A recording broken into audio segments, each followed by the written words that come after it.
How we doing, Eagles fans? This is your guy, Tone DeShields II from Chalk It Up Sports Philly, where no matter if we win or if we lose, we just got to charge it to the game. Truly grateful for you guys for locking in on the content. Appreciate you guys for committing yourself to me for as long as you have. We are on the road to 2,000 subscribers. So as always, I'm super grateful for the people that have been supporting me for all these months, weeks throughout these past two seasons, and I'm more grateful to even the people that are just discovering the content. Make sure you guys like, comment, and subscribe for more. If you guys are new to the content, make sure you also like, comment, and subscribe as well. If you've been loyal to the soil from the beginning, you already know what my heart is. You know how we get down here, chalk it up, Sports Philly. But we were live last night. We talked about a bunch of different things. We talked about the running game. Uh, we covered a lot of bases, right? We had this upcoming matchup with the New York Giants, and I had some time to sleep on it. And the last thing I want to happen is for this team to come in sleepwalking. And what I mean is, I don't want the Philadelphia Eagles. I don't want the Philadelphia Eagles to underestimate their opponent. Now, when you think about what's to come when it comes to the injury report, so far right now, the final injury report is thus: Jordan Howard is out. I think we all knew that. And Tay Gowan, the cornerback we got from the Arizona Cardinals, he is questionable with a neck injury. But that's all the injuries we have as of right now. Obviously, we have Jack Anderson, Brandon Brooks, Jason Kroom, Brandon Graham, Isaac Samalu, and Davion Taylor on injured reserve. But the New York Giants, they have many more injuries than us. I believe their injuries are a bit more significant. For example, they're going to be without their wide receiver Sterling Shepard with a quad injury. They're going to be without Caden Smith, their tight end, with a knee injury. Their fullback Cullen Gillespie with a calf injury. Tyler Rudolph, their tight end, and their wide receiver Kadarius Toney are doubtful with the ankle and quad injury, respectively. And Saquon Barkley and John Ross, the wide receiver, they're questionable. And right now they have their cornerback Logan Ryan, their defensive back Logan Ryan, on COVID reserve. So this is beginning to look like a pretty favorable matchup for the Philadelphia Eagles, and I think it's important for this Philadelphia Eagles team to not come in flat-footed. It's going to be important for them to come out with a purpose and to do what they do best. The Philadelphia Eagles have dominated time of possession. We have been significant in the running game. We've dominated every facet of the game. Our defense has forced takeaways. Jonathan Gannon has these guys playing downhill, significantly more aggressive than they have in games past. But that's most likely because Jonathan Gannon, when he comes up against lesser quarterbacks, he tends to dial up the pressure. Understandably so. But I think it's important also to keep that same energy where you're going against talented quarterbacks as well. I'm not saying attack them with the same type of blitzes or the same game plan, but I think it's important for Jonathan Gannon to establish a level of consistency on defense and establish a mentality amongst his players, because the players will take on the mentality of the coordinator. And if the coordinator is passive, 9 times out of 10, the players will be passive as well. But I have a few topics on the ledger right now that I want to talk to you guys about. I already jumped right into one, which is how should Jonathan Gannon attack Daniel Jones?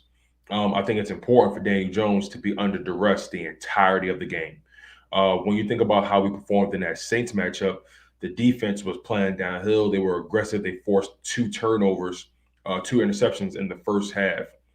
One of them they took back for a pick six. So it's going to be important for Jonathan Gannon to have his DBs playing close to the line of scrimmage, playing aggressive, jamming these wide receivers, forcing Daniel Jones to make a decision. And on top of that, it's going to be important for Jonathan Gannon to send an extra attacker, an extra body at Daniel Jones, again, to keep him under duress. Because Daniel Jones, he's not one of those quarterbacks that actually does well when he's under pressure. He's not the type of quarterback that's going to get better, if you blitz him all day. He's going to falter. He's going to waver.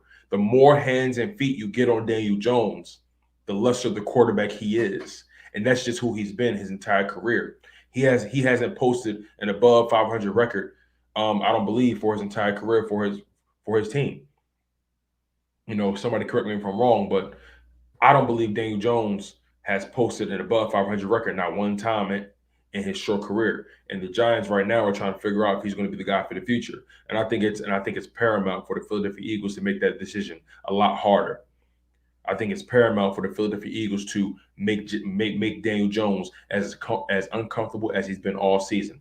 Their offensive line has been abysmal. Their offensive line has been bottom of the barrel for the past handful of years, and their GM has not made it a point to really take care of that issue. He had opportunities to take care of that issue in his past draft. He really didn't do that. He really didn't do much for it. And then on top of that, they are suffering some significant injuries on the offensive line as well. But regardless, they haven't necessarily they haven't necessarily put themselves in position to be a offensive lineman factory. And I just don't think they've drafted well. I don't think I just don't think Gettleman has drafted well for these New York Giants, and I believe Daniel Jones has paid the price.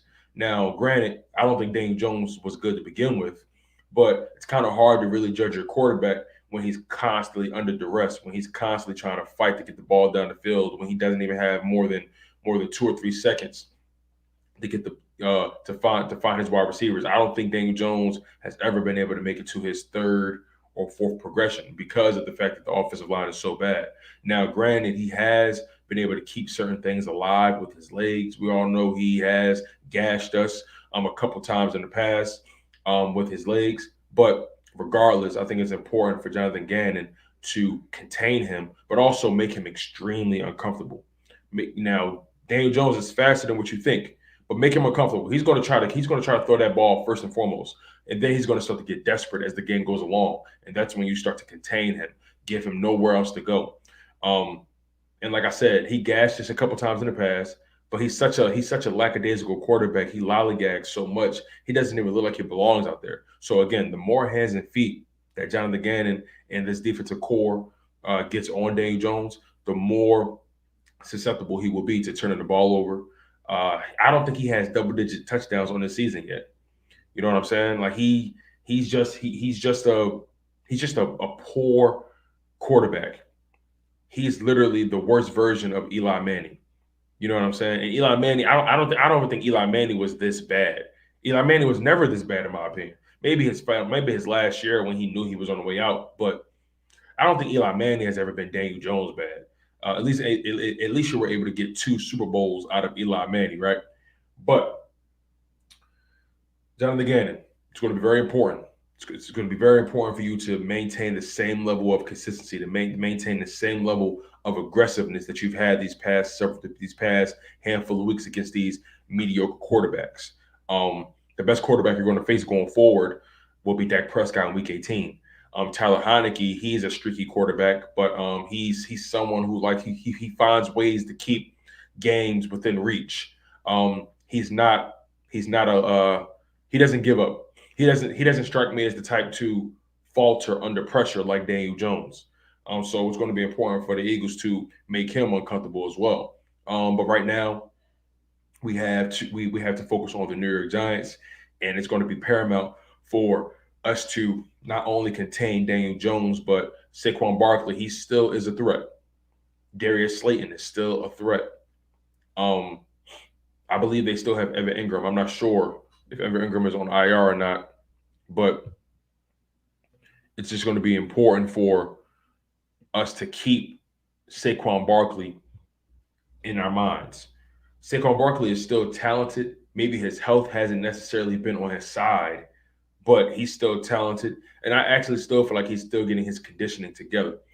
He really hasn't been productive for the New York Giants. Granted, the offensive line is terrible. It's kind of hard to be a talented running back when the offensive line is not good. A talented running back can only cover but so many of your deficiencies. When your team lacks talent, when your team lacks pedigree, when your team lacks aggressiveness, or just even a semblance of consistency in the trenches, it makes it really hard for everyone else to really be successful. So I expect Jonathan Gannon to make this entire Giants offense extremely uncomfortable. I expect guys like Darius Slay, TJ Edwards, to make impact plays. I'm expecting a sack party as well. I'm expecting a strip sack on Daniel Jones. I'm expecting at least 3 turnovers forced by this Philadelphia Eagles team, and that's either 2 fumbles by Daniel Jones and 1 interception, or 3 fumbles. Hey, listen, he's good for it. So it's going to be important for us to really take advantage of his deficiencies and make sure he's uncomfortable as we possibly can make him. Moving on though, let's say what's up to the people. We got my man Eagle Slayer in the building. He says, "How's it going, Tone? I have us coming out victorious in gritty fashion since these Giants always play us tough." I feel that, man. It's a rivalry game, so it's going to be really hard to try to ignore that this team will try to play as competitive as possible. And they just got rid of they just got rid of Jason Garrett. So I feel like their backs are against the wall. In a team that's desperate, a team that has their back against the wall, they're very dangerous. So we have to be mindful and not give them short field position. That's going to be the biggest thing. We can't turn the ball over. It's going to be important for us to maintain leverage when it comes to field position. Make Daniel Jones drive 80 yards, 90 yards down the field. Force him to be a quarterback. Don't allow him to get field position at the 45 or the 50-yard line, and all he has to do is worry about half of the field. Make him worry about the entire field. We got Chris Sting in the building. What's going on, man? Scott's going to smoke the Giants. Okay, I agree with you on that, man. That's actually one of my topics later on. We're going to get into that as well. I think it's imperative that Boston Scott gets involved early. Eagle Slayer says Slay has been balling too. That's a fact. Slay's having a Pro Bowl, maybe All Pro year. What do you guys think about that? We're going to get into that as well. I'm glad you actually brought that up, Eagle Slayer. Paul 44, my brother, what's going on? Welcome to the show again. Grateful that you're here. The Goat Michi, what's going on, family? No, you all good, bro. You right on time, man. You right on time. Don't even trip. Ryan Rowe, how you feeling, my guy? Nina, how you feeling?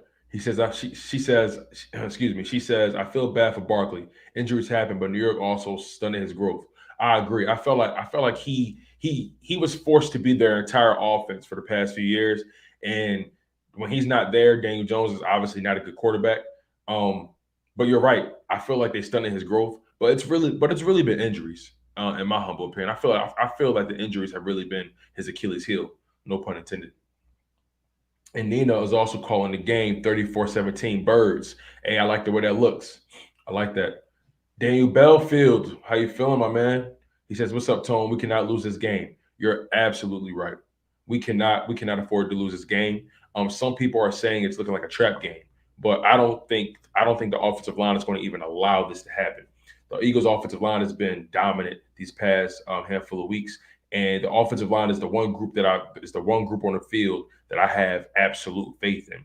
The more the offensive line dominates, the more we're going to control this game and time of possession, which gives Daniel Jones and those New York Giants less snaps, less plays, and it's going to force him to have to make drastic decisions. And I think that's where the turnover is going to happen. He's going to start to hold on to that ball a little longer. That's going to leave room for guys like Josh Sweat, Derek Barnett, Fletcher Cox, Javon Hargrave to wreak havoc.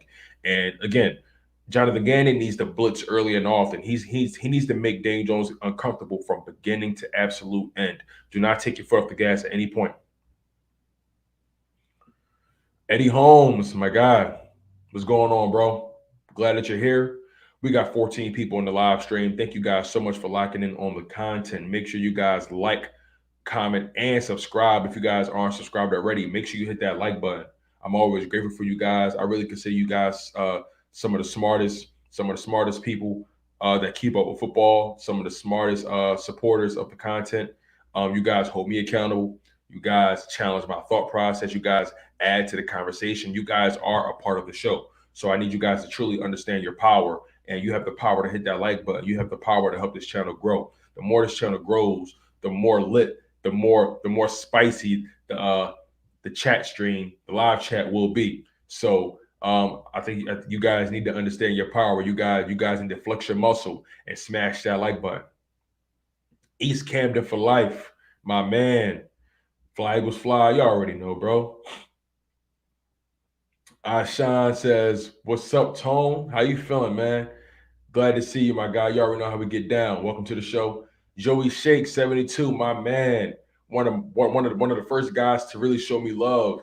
Him, Philly Fresh, uh, Philly the podcast, Gate City, Philly Notion, Philly Mike, Lord Brunson, Philly 500. Those guys, some of the first guys to show me love. Then that's out west. Those are some of the first guys to really show me unconditional love. Running back Philly with DJ Eastwood, Philly Take with RB.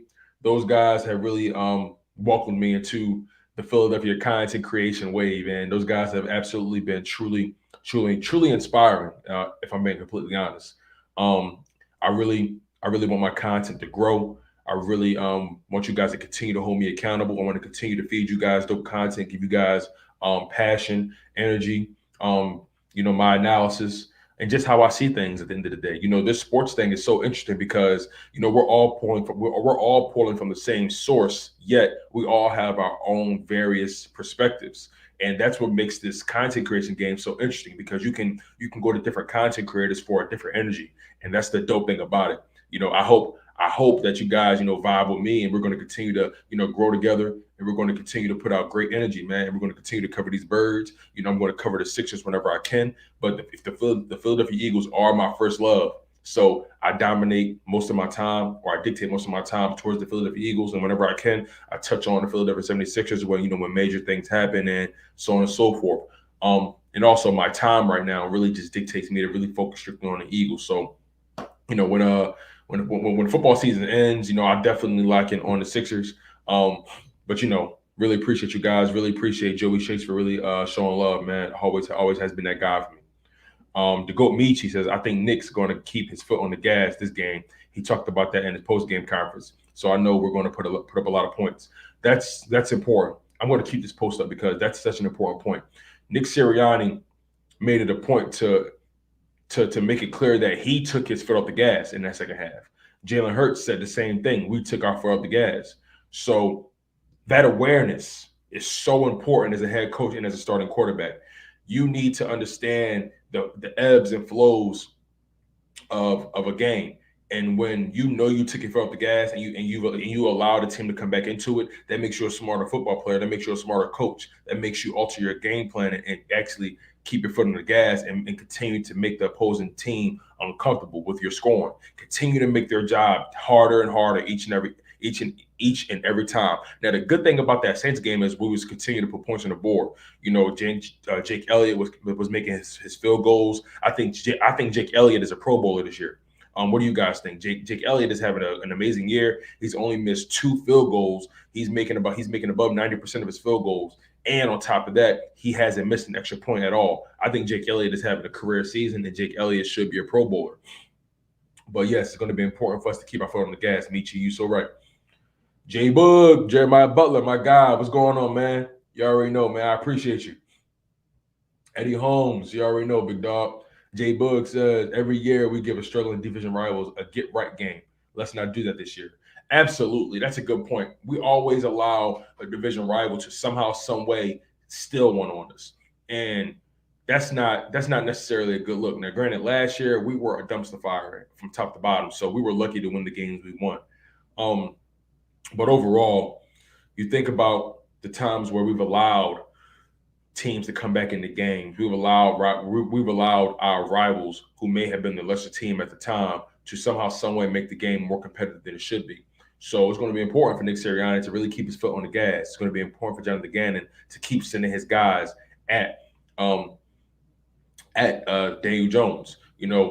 It's very important. It's very important. It's imperative for us to continue to make these guys uncomfortable, make Joe Judge's job 10 times harder, make this team implode on itself, make them look in the mirror and question why they even put on their jerseys that day. You feel what I'm saying?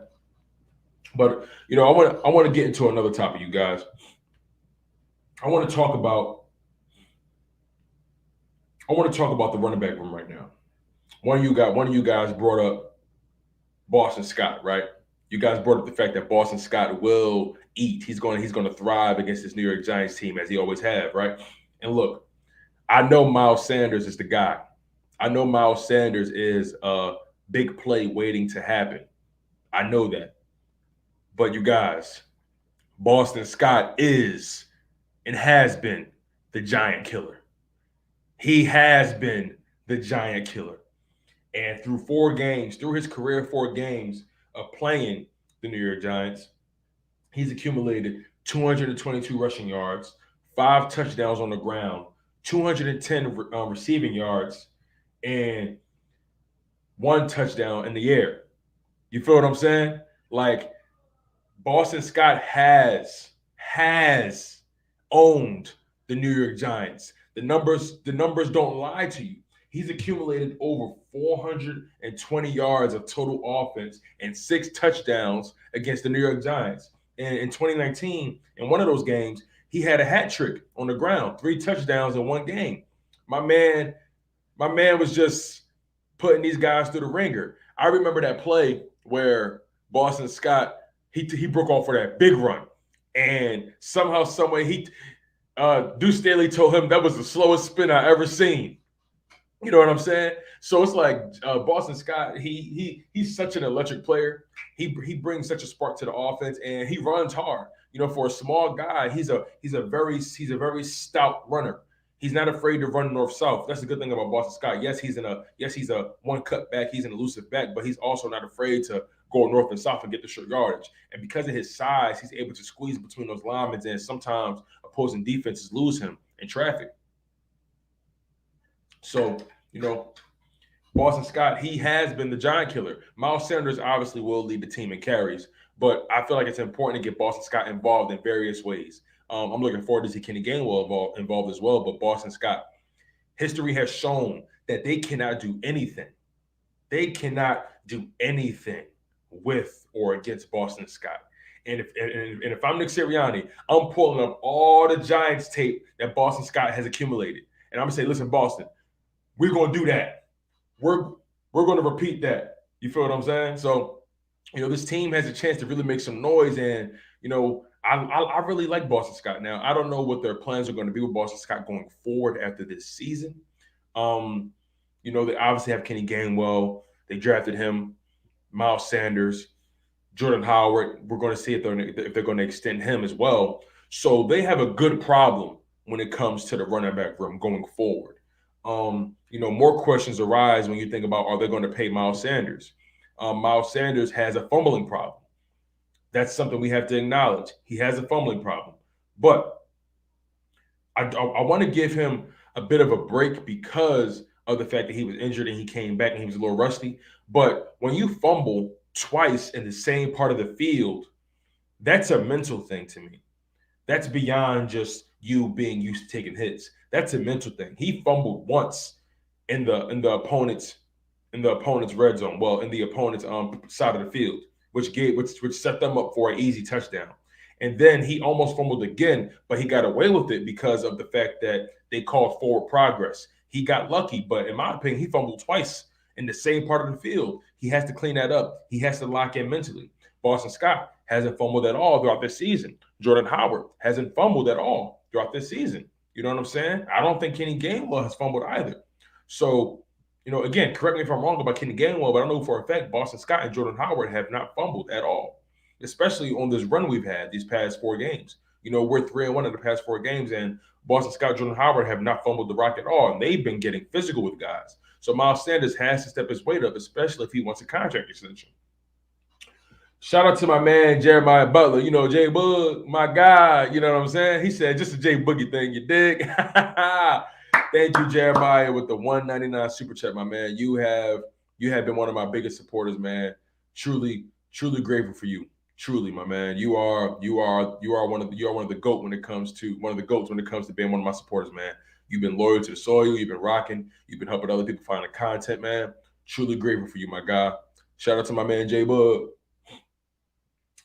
The GOAT Michi says Gainwell fumbled a few times. Okay, thank you. Thanks, Michi. I appreciate that. I really appreciate that, Michi. So Gainwell has fumbled a couple times. But when it comes to Boston Scott and Jordan Howard, they haven't fumbled at all. That's something to talk about. Sean says, with the possibility of making the playoffs and having 3 first-round picks next year is incredible, bro. Howie will go edge with that first pick, and the kid from Michigan doing his thing against Ohio State. Oh man, hey Hutch, hey listen, man. I think it's going to be important for us to go defense in that first round. We have to. This offense has shown that they're capable of putting up points as they're presently constructed. We have to show we have to dedicate some resources to this defense. We have to get some legit linebackers back there. I'm not taking nothing away from TJ Edwards or Davion Taylor. They've been doing pretty good things these past handful of weeks. Um, but we have to get some impact guys on defense. We have to get some guys, to couple with Darius Slay, to add with TJ Edwards and Davion Taylor, to add with Josh Sweat, Javon Hargrave, um, Fletcher Cox, so on and so forth. We have to dedicate resources to this defense. Otherwise, we're going to be in the same situation. I think at this point, Howie Roseman can't afford to not dedicate resources to the defense for the simple fact that he wants to keep his job.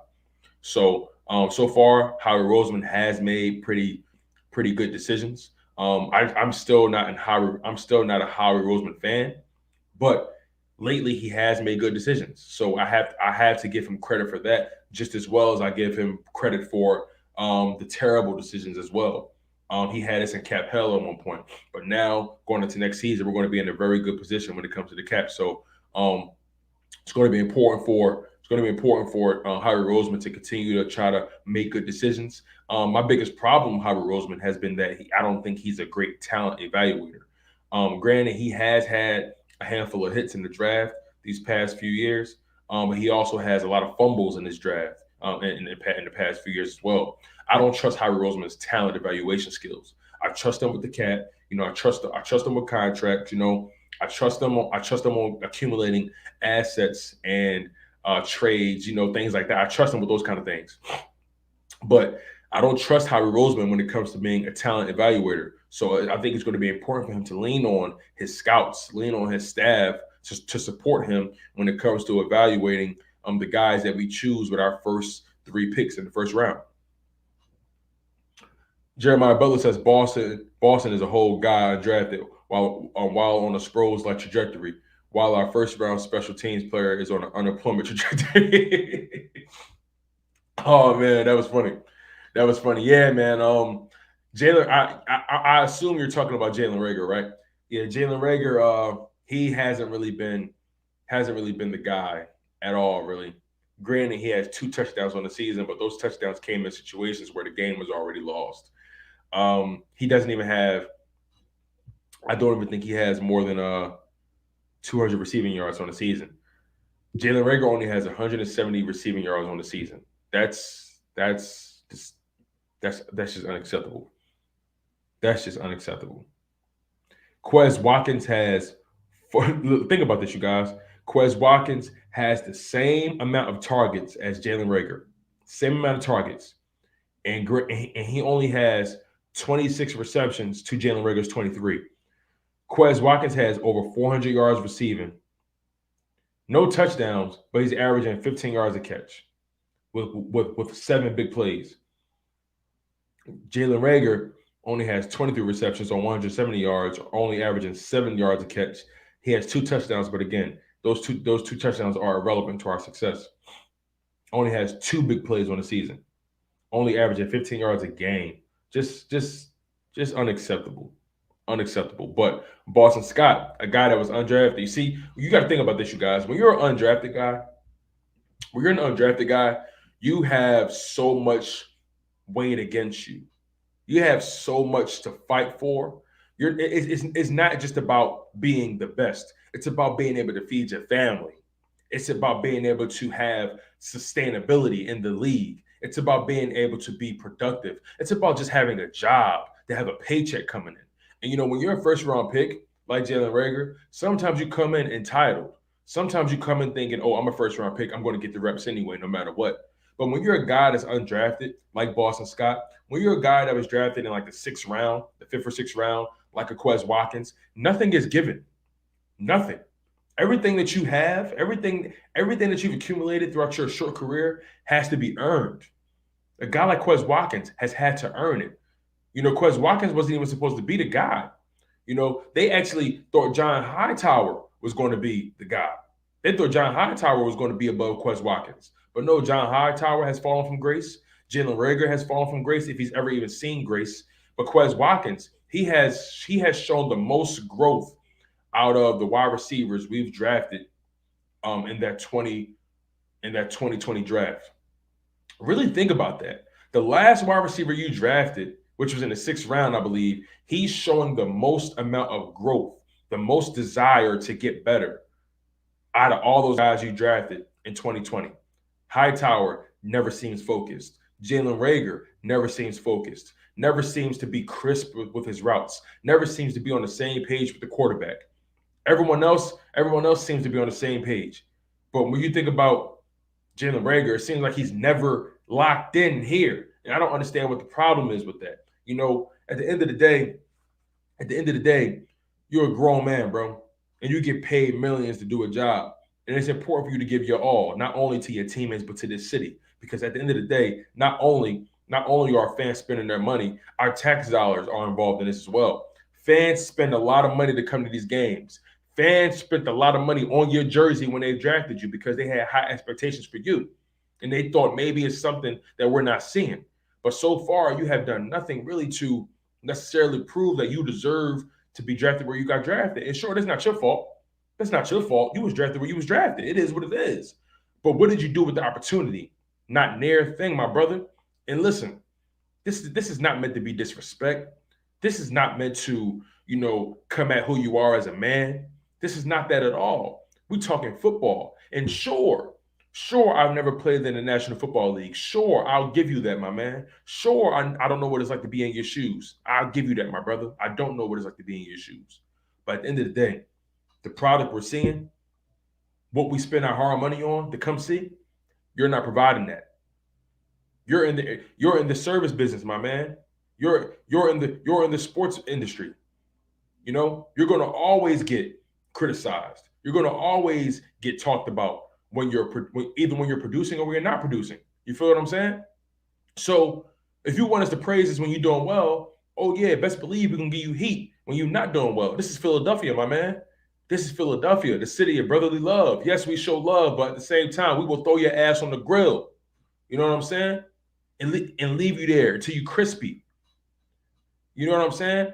We have no problem. We have no problem letting guys have it. This is what the city is built on. This is a blue collar city. This is a city with passion, a city with grit, a city that was always put on the back burner, always counted out when things mattered most. You need to embody that. You need to embody that lunch pail mentality, like your counterpart Devontae Smith, like Dallas Goedert, like Quez Watkins. You know what I'm saying? Like Boston Scott, like Jordan Mailata, like Jack Driscoll. You know what I'm saying? Guys that weren't drafted high, that had to fight for their spot. Jalen Reagor, it's time to step your weight up and take accountability that you have not been the guy you were supposed to be. Period. And I'm gonna leave him where he at right there.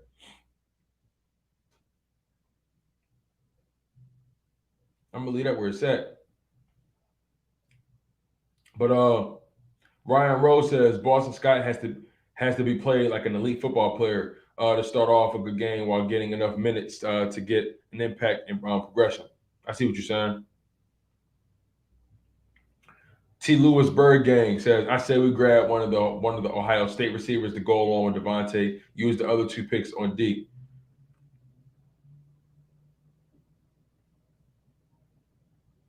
Michi says, do chalk from Jaguar. He really good, but he injury prone. Sean says, do you feel Jalen Reagor is being used correctly to his strengths? I don't feel like he's even playing to his strengths. Like, I don't think he's even, like, when he runs routes, it's some of the most lazy route running I've, like, you can see. He doesn't seem to commit. He doesn't plant his feet, on comeback routes. Like I said, it seems like he's never on the same page. T. Lewis Bird Gang says, why pay a free agent receiver when we can get a cheap first round talent? First round talents aren't cheap. I understand what you're trying to say. It's less money than you probably would pay a big time wide receiver. But I'll be honest with you guys. I wouldn't be mad if they went after Allen Robinson or Michael Thomas. I really wouldn't be mad at that. We're gonna have a lot of money next year, you guys. I would not be mad at that. But the money will be spent on defense. Best believe. And Howie Roseman is showing other prospective free agents, other players in this NFL that hey, we pay guys. You know what I'm saying? When you're producing, we're going to pay you. And I think that's very strategic on Howie Roseman's part to show that he's paying guys like Josh Sweat, paying guys like Dallas Goedert, T.J. Edwards, Avonte Maddox, Jordan Mailata. That entices prospective free agents.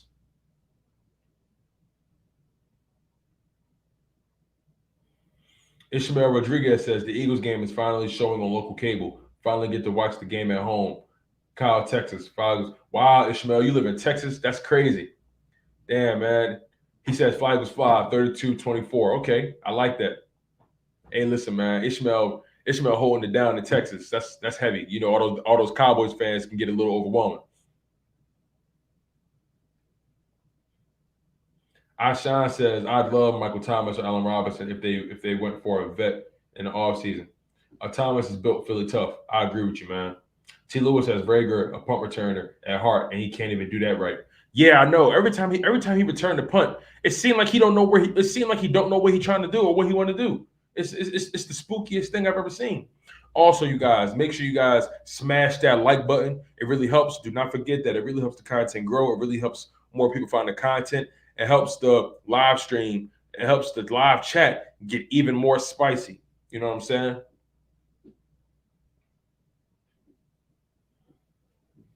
Jeremiah Butler says, my homeboy is Saints fan. And when I mentioned Thomas, he was talking about his attitude. So I don't know. Attitude issues are overrated sometimes to me. That's just my thought process. Escape the night dude. He says, can't wait, man. Can't wait for tomorrow, man. Bro, tell me about it. I can't wait either. I can't wait for tomorrow either. Escape the Night says, man, these are good times to be an Eagles fan. Tomorrow we get the games, we get the game, see the Colts play once another game, and root against Miami. Oh yeah, for sure, man. It's going to be this is one of the more interesting years in football, you guys. There's so much parity, there's so much competitiveness throughout all these teams that are trying to get into the playoffs. There's still so many teams that are in the hunt, and there are about 6 or 7 games left for a lot of teams. There's so many teams still in the hunt. And that's the most spectacular thing about this season. Anybody can anyone really definitively say who's going to win the Super Bowl? I have no fucking idea. I have no idea who's going to win the Super Bowl. I have no idea. Like any team can get hot at the right time. That's how crazy this season has been. Any team can get hot at the right time. Any team can get cold at the wrong time. Think about the Dallas Cowboys. They are literally folding before our very eyes. That's wild to me. And I don't think the road gets easier. They have a 3-game road stretch, and I believe they're going to lose 2 of those games. I believe that. I believe on this 3-game road trip, the Dallas Cowboys will lose 2 of those games. I believe they lose to the Saints, and I believe they lose to the Washington football team. That's just how I see it. What do you guys think about that? They got the Saints, then they got the Washington football team, then they got the Giants on the road. Listen, man, it's very possible. It's very possible. The Saints are going to get healthy. Alvin Kamara is going to come back. It's very possible. Eddie Holmes says Reagor's scared to get hit. Bro, I believe that too.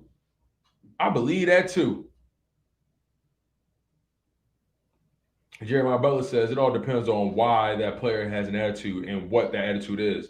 Reagor's attitude stinks, and if Thomas is like that, pass. I agree with you on that. That's let me put that up. That's huge. Jeremiah Butler, J Bug. This is why I love you guys. This is why you guys are who you are. You guys are exactly who you say you are. Jeremiah Butler. It all depends on why that player has an attitude and what that attitude is. Let's stay there. A guy can have a problem with the way things are being done. You know, he can have a problem with him not getting the targets, but it all depends. If the team is winning, I believe that attitude is completely irrelevant. Just because you're not getting the amount of targets you would like, but your team is winning, I think that's when you need to be selfless. But if the team is losing and the ball's not coming your way, and you're literally seeing a bonehead decision after bonehead decision on offense from either your coordinator or your head coach, oh yeah, a player will have an attitude. A player will also have an attitude when he starts to see that his coaching staff or leadership in the organization have selective morality when they pick and choose when they want to have a heart on certain situations. You know what I'm saying? How they react to certain things that happen in the media, how they defend their guys. You know what I'm saying? So again, Jeremiah Butler, that is an amazing point you brought up. It all depends on why that player has an attitude and what that attitude is. The rumor is they had a problem with how the organization handled the whole Drew Brees situation back in the day. I think a couple years ago or so. So that's a very huge point that Jeremiah brought up. Really appreciate that, my man. Really appreciate it. Escape the Night says Saints are getting healthy too, and Dallas and the Rams ain't stopping the run. And Saints are getting Kamara back. Yep, you're right. You're right. Those two teams who are supposed to be two of the hottest teams, right? They can't stop the run. They struggle at stopping the run. And I feel like that's going to be the kryptonite of any team in the playoffs. If you can't stop the run, if you can't dictate pace in the trenches, then you're not going to make it to the next round in the playoffs. I think that's the narrative for this coming playoffs because these teams. It's so much parity. There's so much competition between these teams. The space of deficiency for all these teams who are trying to get in the playoffs are so slim. So you have to be. So that's when physicality comes into play. Excuse me, you guys. That's when your physicality comes into play. That's when your team's mentality, ideals come into play. Because when there's such a short distance of talent or competitiveness between teams, when the talent disparity, when the competitive disparity is short in between, then that's when mentality comes into play. That's when heart and will comes into play, and that's what this Philadelphia Eagles team has to their advantage. They have an undying will to get better. They have an undying will to win. They have an undying will to ride for their starting quarterback in Jalen Hurts. Y'all saw how Jordan Mailata was rocking. Excuse me, you guys. All this talking sometimes, you know what I mean? Y'all see where this team is going. Y'all see the mentality shift. This team has completely committed a 180. It's been a 180 shift. They're not the same team. And like I said, I'll say it one more time. With there being such a slim margin between all these teams that's fighting for playoff spots, that leaves one thing for the bottom line is the straw is going to have to break the camel's back. There's going to be one thing that has to reign supreme, and that's will. Will. Because teams are so competitive, the will to win will supersede any and everything.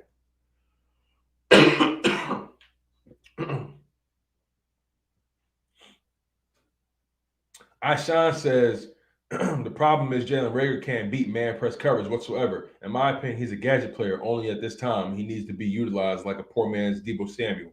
Run him as a running back a few times. Interesting. I like that.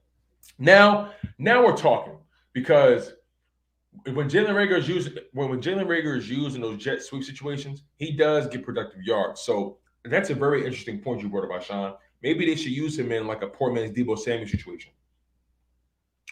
Jeremiah Butler says Ertz had an attitude about his money, and I wasn't mad about that. Yeah, I wasn't mad about that either, as a matter of fact. At the end of the day, when you put in so much work with a team, you expect them to show love, financially, but, it is what it is. They get that money, they got it.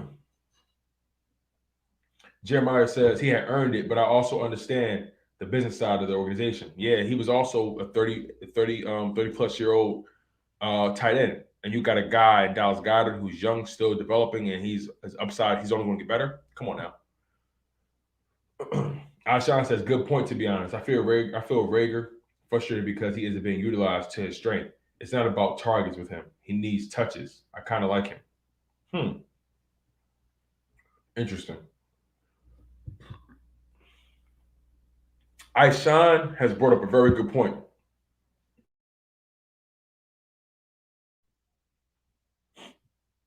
He's brought up a very good point. Is Jalen Reagor really being used to his strengths? Now, granted, you drafted him in the first round. You expect him to do wide receiver things, right? But maybe he's not being used properly. I don't know. Let's throw him some bell. Maybe he can be used in that Deebo Samuel role, being used as a running back in certain situations, the jet sweeps, things like that. Escape the Night says, remember when the Bills started to get good? That's the vibe I'm getting from Philly. Like, this is something for real. Roughneck team. Facts. Facts, man. That's a fact. Richie says, just listening to comment later. Oh, wait, that's a comment. Richie, you funny, man. I appreciate you, my guy. Shout out to Richie MC. Michi, he says, the hottest team will be hardest to beat come playoffs. That's a fact. That's a fact. Cameron Holmes says, Kadarius Toney and Sterling Shepard are out. Well, I just read that Sterling Shepard is definitely out. I read Kadarius Toney is doubtful. So that's damn near out, right? So hopefully, if they're without those two guys, that leaves Darius Slay and Kenny Galladay to try to carry the slack. And I'll be honest, I don't really believe in Kenny Galladay. I feel like he's overpaid. I feel like Kenny Galladay really is a number 2 wide receiver. That's just my thought process, though. And then Kadarius Toney, overrated in my opinion. You take away that 189-yard game they had against the Dallas Cowboys where they got murdered. He'll only have 203 yards on this season and only will be averaging about 20 to 30 yards a game. So he hasn't really been good either. But Daniel Jones sucks. So, and the offensive line sucks. So it's kind of hard to get the ball to your wide receivers, right? Escape the Night says Darius Slay is going to have a field day. I agree with you on that. It's funny because Darius Slay has been waiting to get back with Kenny Galladay. You know he's gonna cover Kenny Galladay. He's gonna shadow him. He been wanting to get at Kenny Galladay, and I'm not saying it. I ain't saying they beefing or anything, but you know for a fact Darius Slay want to put some pressure on Galladay. He want to show that, listen, man, look, I'm big play Slay. You know what I'm saying? Don't get it twisted. Don't let the money fool you. The money don't make the man. These hands do.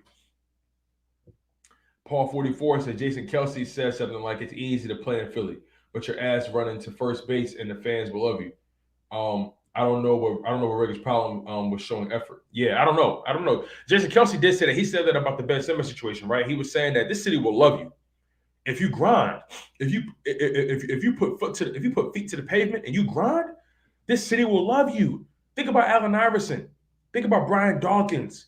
Think about Brian Westbrook, Lito Shepard, Jeremiah Trotter, Trent Cole, Broderick Bunkley, Stuart Bradley, Carell Buckhalter, Quentin Michael, Jason Avant, Ty Pinkston, Donovan McNabb. Think about when we had T.O., you know what I'm saying? Think about who else did we have? Michael Vick, Jeremy Maclin, Deshaun Jackson, LaShawn McCoy. Those guys didn't give us a Super Bowl win, but those guys came to play every single Sunday. They never shortchanged us, and that's why we love those guys to this day. That's why they will never have to pay for another Philly cheesesteak or a water ice or a soft pretzel at all in this city ever again. We respect effort. We respect grit. We respect that lunch pail mentality. And when you're in this city and you don't give us that, we have a problem with you. Win or lose, charge it to the game. That's how we carry it. That's how we live out here in Philly. I'm born and raised in Philly, North Philly made, 23rd Diamond, 33rd in York. You know what I'm saying? Like those my stopping grounds. That's where I grew up at. You dig? You know what I'm saying? Alany section of the city as well. Grew up there as well. Right now, I'm rocking in the Germantown section of the city, near Chestnut Hill. We rocking. You know what I'm saying? I love my city to death. It's a lot of smoke that come with playing in this city. And we're gonna always love you if you give us your all. If you let us know that, listen, you grinding. You about results. You don't care about your numbers. You about putting hands and feet on the opposition. That's how we carrying it. That's how we carrying it in this city.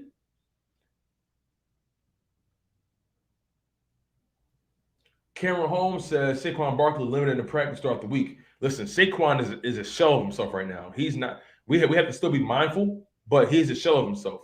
Ishmael says, "Is Sanders playing tomorrow?" Hell yeah, Ishmael. Miles Sanders and Boston Scott and Kenny Gainwell will be getting the touches. Darius Slay is not out, Christine. Darius Slay he passed concussion protocol, so he's good to go. Darius Slay is good to go. The only person that's out for us is Jordan Howard and Tay Gowan, the cornerback we got from the Arizona Cardinals. He's questionable with the neck injury. So that's the situation for us when it comes to injuries. So Darius Slay will play. Aishan says, I believe Dallas got to go to a healthy Saints team that next week. They might lose again. Kamara on their offensive tackles will be back. You're right. You're right about that.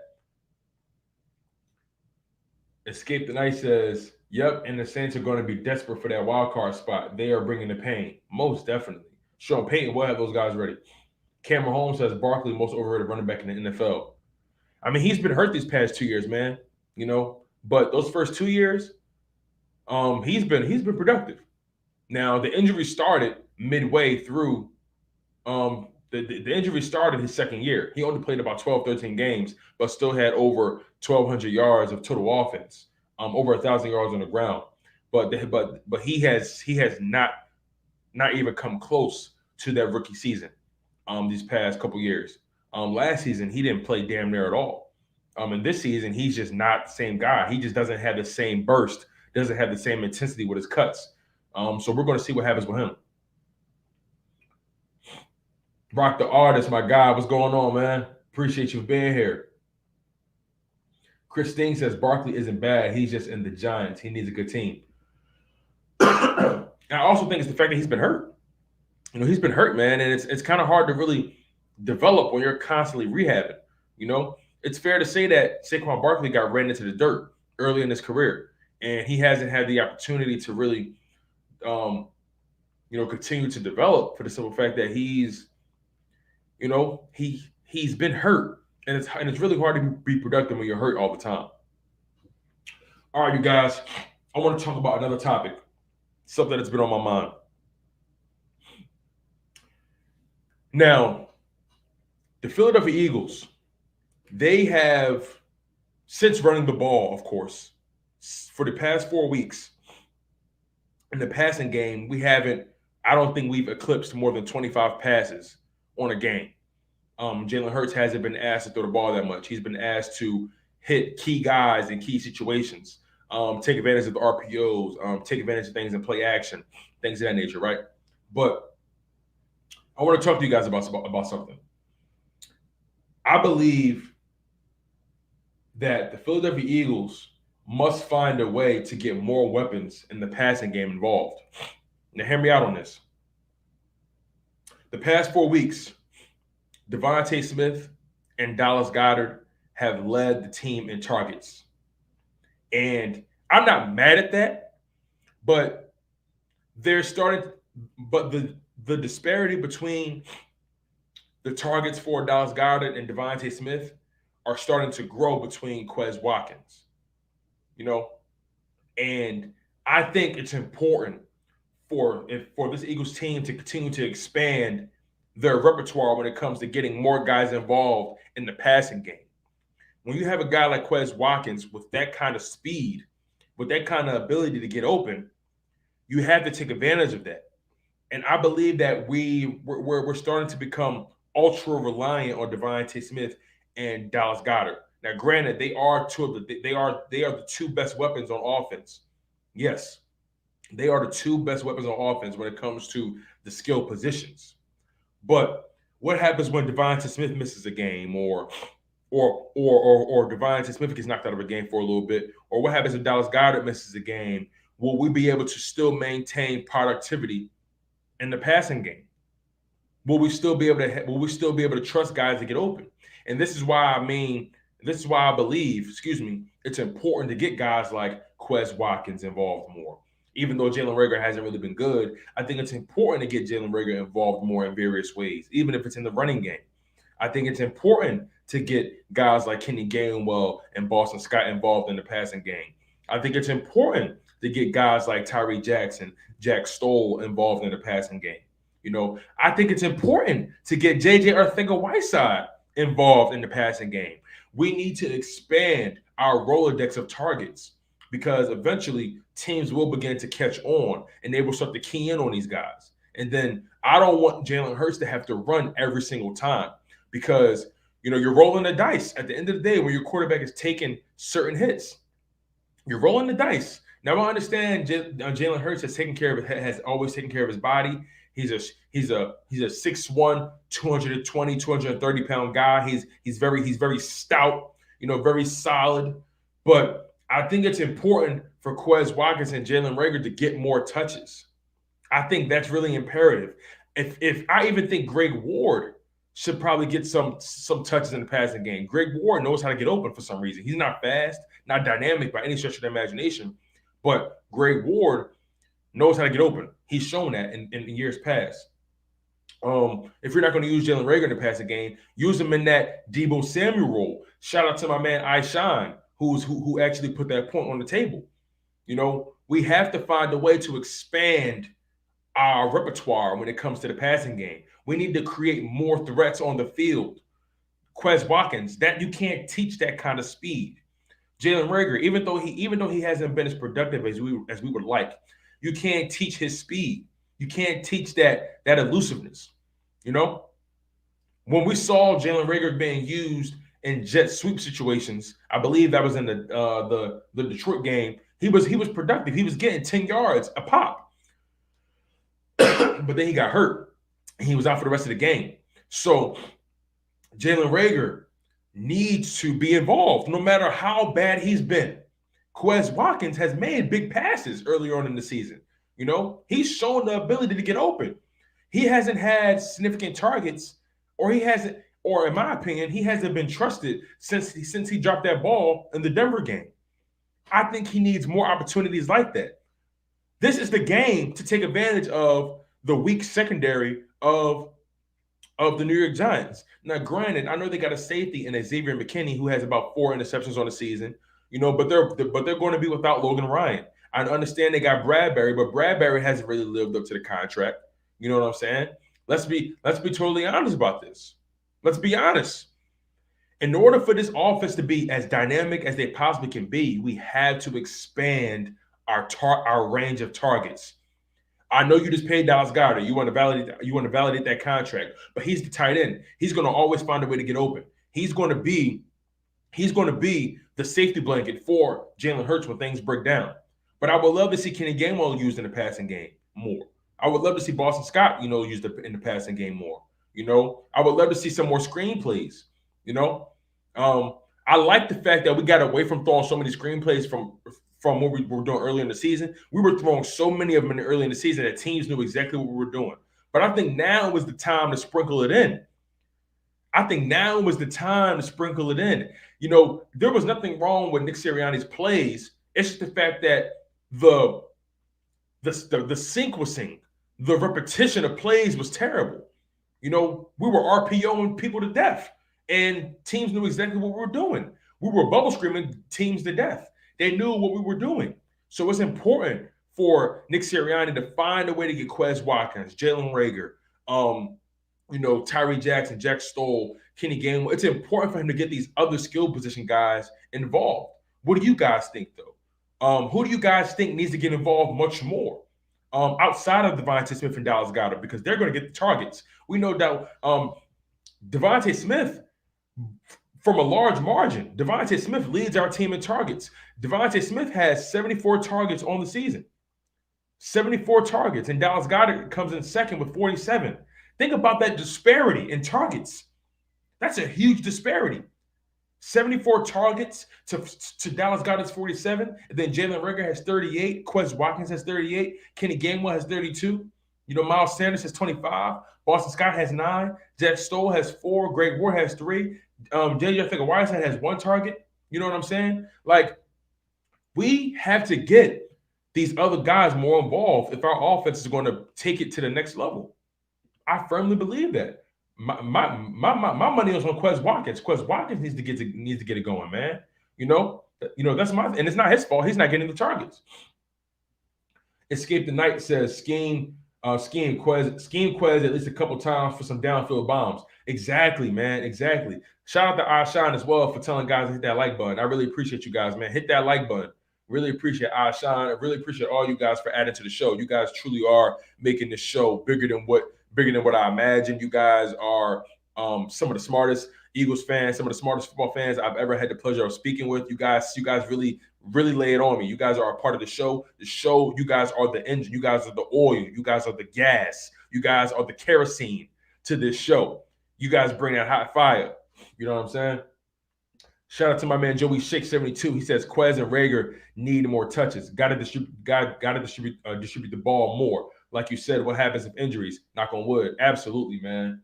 Absolutely right, Joey. We had to get more guys involved.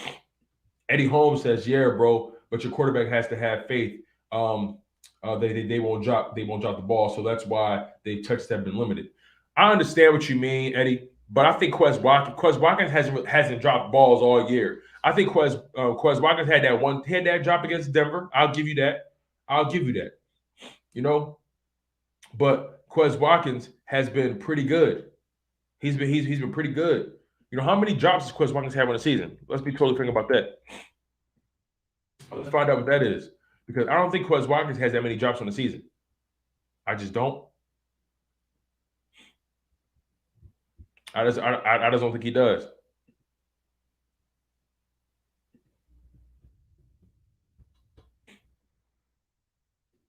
Find out.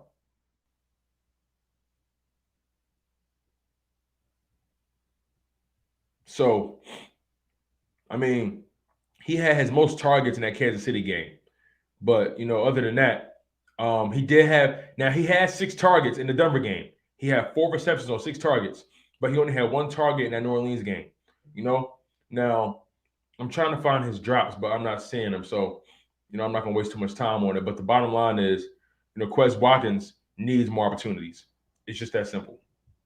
It's really just that simple. Quez Watkins is the home run hitter on his team. Sean says, "Speak that shiz, my brother. Real talk right here. Got to keep these defenses guessing." Absolutely, Sean. Christine, he says, Hurts passing has improved, but hopefully they can get open. Hopefully the play calling gets them open. I like the play calling, but you know what I mean. I want these players open. I agree with you. I like the play calling. Don't get it twisted. The play calling has been really good. The sequencing has been good. The play, Nick Sirianni hasn't panicked in situations where I thought he would. He's been getting the ball to his most talented guys. I respect that, But you wanna create a more potent offensive attack when you give the defense more than one guy to worry about. Can you imagine if Devonta Smith is cooking guys on the right side and you got Quez Watkins burning guys on the left side through and through? Then you got Dallas Goedert eating in the middle of that field. Then they still can't stop the run. Then you got Jalen Hurts, the X factor, who can do anything at any point. Like, this offense has potential to be extremely potent. They're young, but they have the opportunity to be so electric because the expectations are so low. And I like where we are right now. I like being the underdog. I like that no one's paying attention. And it's going to be very important for this Philadelphia Eagles team to keep their heads low, stay focused on the opponent in front of them, and not read too much into what the media is saying. Don't believe the hype. Don't believe the hype. Don't believe your own hype. Don't start tooting your own horn. Stay humble, stay healthy, and stay hungry. That's how this Eagles team has to carry it going forward, especially if we're going to make a playoff push. We can't fall in love with the media's telling us, oh, this Eagles team is going to run the table, or this Eagles team is playing better than Dallas right now. Let the attention stay on Dallas. Let Dallas remain the sweethearts of the NFL. Let all the energy be focused towards Dallas right now, because when we come out the woodworks, they're not going to know what hit them, and that's how I like it. Escape the Night says, put Warden or Whiteside in. That right there is confusing for defenses because JJ has proven to block. He is capable of catching, and Ward is reliable. That's a good point, because I think the main reason JJ was wide open on that play against the Saints was because He's been a blocker this entire time. So finally, when he goes out there to pretend he's going to block and then cuts back for a comeback route, and that was a big. I'm not going to lie. I'm gonna give JJ his credit. When he caught that ball, it was no hesitation. He didn't get all fancy. He went north and south when he got that ball. I'm gonna give JJ the abs. I'm gonna give Arthur-Whiteside some credit. You know, the moment where I feel like he's lost, he finds a way to do things on special teams, finds a way to get a key block, finds a way to catch the ball and do something with it. That was his first catch of the season, his only target of the season, and he got over 20 yards on it. So I want to give JJ his credit. When he caught that ball, he said, I only got one speed and one direction I'm running. Y'all better stop me. So I respect that. I think it'd be really interesting to see how they use JJ Arthur-Whiteside going forward, because they know, because teams are so used to seeing him in blocking situations. When you put him in a pass situation, they don't know what hit him. So I think it's going to be very interesting to see how JJ is used. Chris Ward says, agree, Eagles should draft Jameson Williams, wide receiver from Alabama. I don't know, man. I don't think we go wide receiver in that first round. I don't think that would be smart. And listen, you guys, we got 31 people in this live stream right now. Make sure you guys smash that like button. You guys are killing it right now. Like, I'm super humbled by it. I don't think I've had 30 people in the live stream in a long time, and rightfully so. You guys have truly been loyal to the soil. You guys have really been rocking with me. This season is getting very interesting, you guys, and I'm just grateful for you guys supporting me through and through. Ryan Rose says Quez Watkins and Jalen Reagor must get enough touches to create the establish and to create and be established and secure the ball to make sure he can find his confidence working out on a good mindset while getting targeted yard. I get what you're saying. Quez Watkins, Jalen Reagor, they got to get more touches, so they can be more established and so teams can respect them. I get it. You're absolutely right, Ryan. Escape the Night says, plus they will probably have their hands full with Goddard and Smith. Exactly. When you have a guy like Devontae Smith who leads our team in targets by such a large amount, teams are going to key in on him, which makes it easy for Quez Watkins to do his thing. You get Quez Watkins in space, he's going to burn any and everybody. They got to respect his speed. Christine says Jameson Williams is very good, but to be honest, they're going to go all defense. Yeah, I agree with you on that. Rock the Artist says, I want to see Quez get more snaps. And he said, where's Hightower? Listen, Hightower fell off the face of the earth, man. I don't think Hightower has the motivation. I feel like Hightower is giving up on himself. Pagan 180, what's going on? Welcome to the live stream. He says Hurts locks in on Smith too much. You know what? I can understand that. The targets are telling you that. The targets tell you that Hurts is locked in on Smith. I can't argue against that, Pagan. You're absolutely right. The disparity in targets between Devontae Smith and everyone else is so vast that one can question, is Jalen Hurts staring down Devontae Smith? You have to ask that question. Rex says Quez and Craig definitely need more time and targets. Did you mean Reagor? I don't know if it was spelled correct or not.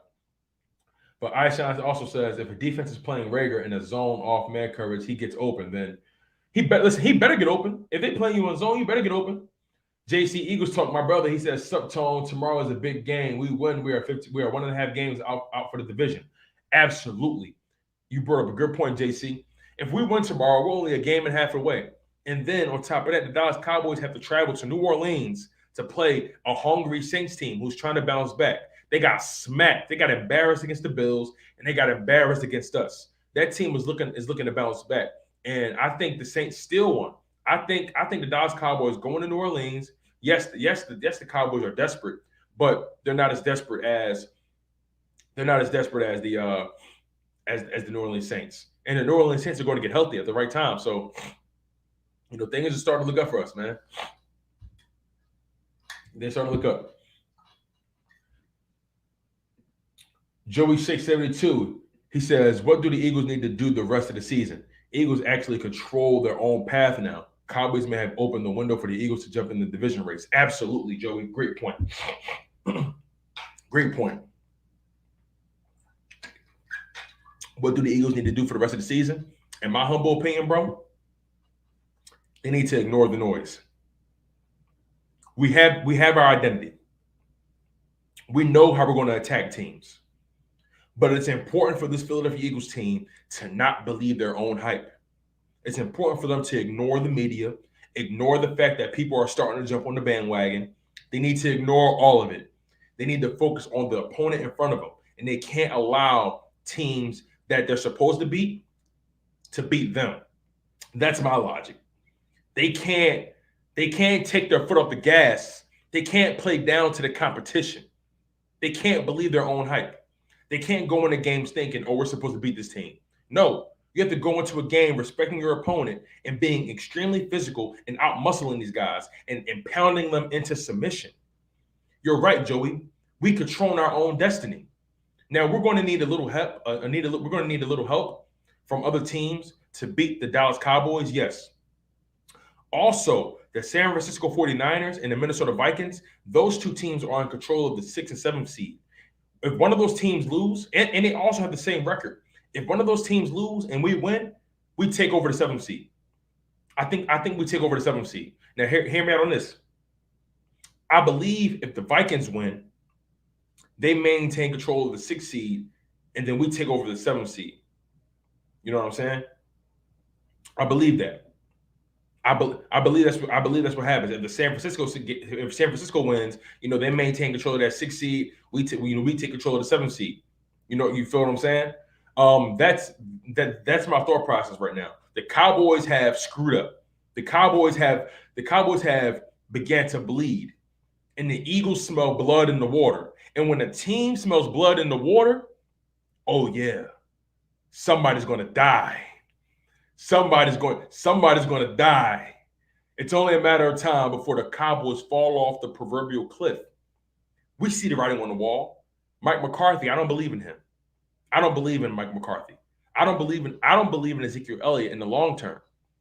I don't believe in their defense in the long term. That defense is starting to give up points. That defense has not been forcing turnovers like that. That defense is starting to look like if they don't force turnovers, they're not competitive. They lack discipline as well. So this is a great time for the Philadelphia Eagles. This Philadelphia Eagles team is as sharp as they've been all season. We haven't had as many boneheaded penalties. We've been locked in. So it's important for this Eagles team to stay even kill. Don't get too high, don't get too low, and don't believe their own hype. Shout out to my man Joey Shakes. Eddie Holmes says, do you think that the ball has been designed to go to Smith? I believe there are a lot of plays that are designed for Smith, yes. Being the first round pick, being a Heisman winner, being a top 10 pick, I think it's a fact that a lot of plays have been designed for Smith. But I also think that it's a fact that Jalen Hurts has kind of stared down Devontae Smith. I believe both those things are true. Chris Sting says, do you think they're going to resign Steven Nelson or draft a corner? I want to draft a corner like Devontae Gardner and safety Hamilton and linebacker Christian Harris, but who knows? That's a very good question. Are we going to resign Steven Nelson? I think it really depends on how we close out this season. If they do resign him, I don't think it's going to be for a big deal. Need I remind you, Steven Nelson, I believe Steven Nelson is 29 going on 30. Let me just double check that. Let me just make sure I'm not off in that regard. Steven Nelson is 20. Okay, he's 28 years old. Steven Nelson is 28 years old. And he's had an up and down season. Let's call that what it is. Steven Nelson hasn't had a stellar season, but he hasn't had a terrible season as well. So I feel like he's been middle of the pack. So I'm not really sure if they're going to re-sign him because it all depends on what kind of money he's looking for. Maybe they extend him one more year. But I would love for us to draft a linebacker, a safety, and a cornerback in that first round. I would love, or maybe safety in the second round, and then we go edge in the first round, go corner in the first round. The thing about corners is you have to get those guys early in the draft. You can't wait to get a corner late in the draft because the talent disparity between corners it really drops off after a certain point in the draft. So if you see a guy in that draft that's a legitimate corner, you go get him. You see, an edge rusher, you go get him. A linebacker, you go get him. You know what I'm saying? It's important for this Philadelphia Eagles team to go defense heavy in this draft. But when it comes to Steven Nelson, I'm not really entirely sure what they're going to do with him. I like Steven Nelson. He has shown to be an average, a slightly above average corner this year. So we'll see.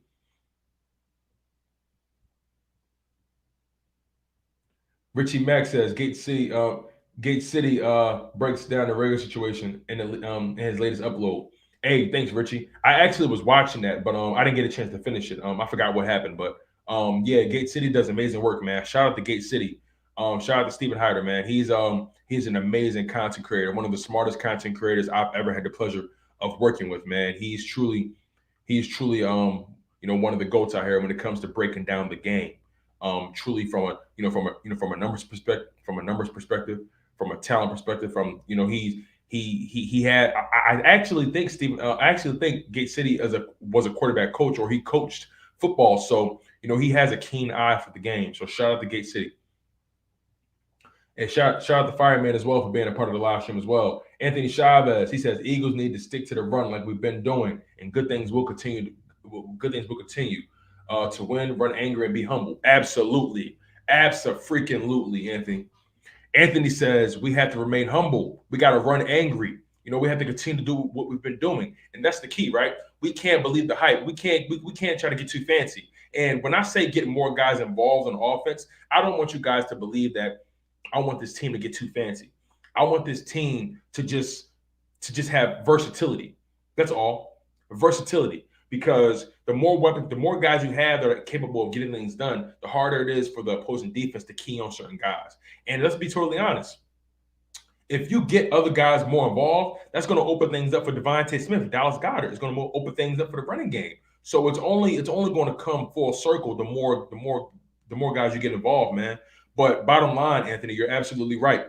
We have to continue to pound the rock. That has been our identity these past handful of weeks, and it's important for us to maintain that identity and force other teams to stop us. It's just that simple. D. Aldridge says, "Fly was fly." You already know, my guy. Christine says, "Steven is all right. He's good and bad." Yeah, he's even killed, right? He's middle of the pack for me.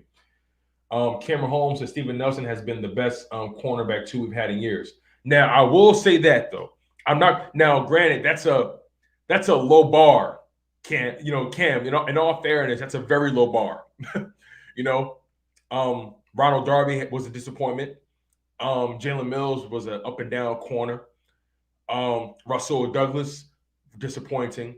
Sidney Jones, disappointing. LeBlanc, disappointing. You know what I'm saying? The only person that was able to stand the test of time was Avonte Maddox. Avonte Maddox happened to be the best one out of all those guys. Now Jalen Mills, he's versatile. He's getting paid right now with the New England Patriots, for good reason. I feel like Jalen Mills, he's talented, but he just, I don't know. The football IQ is sometimes questionable.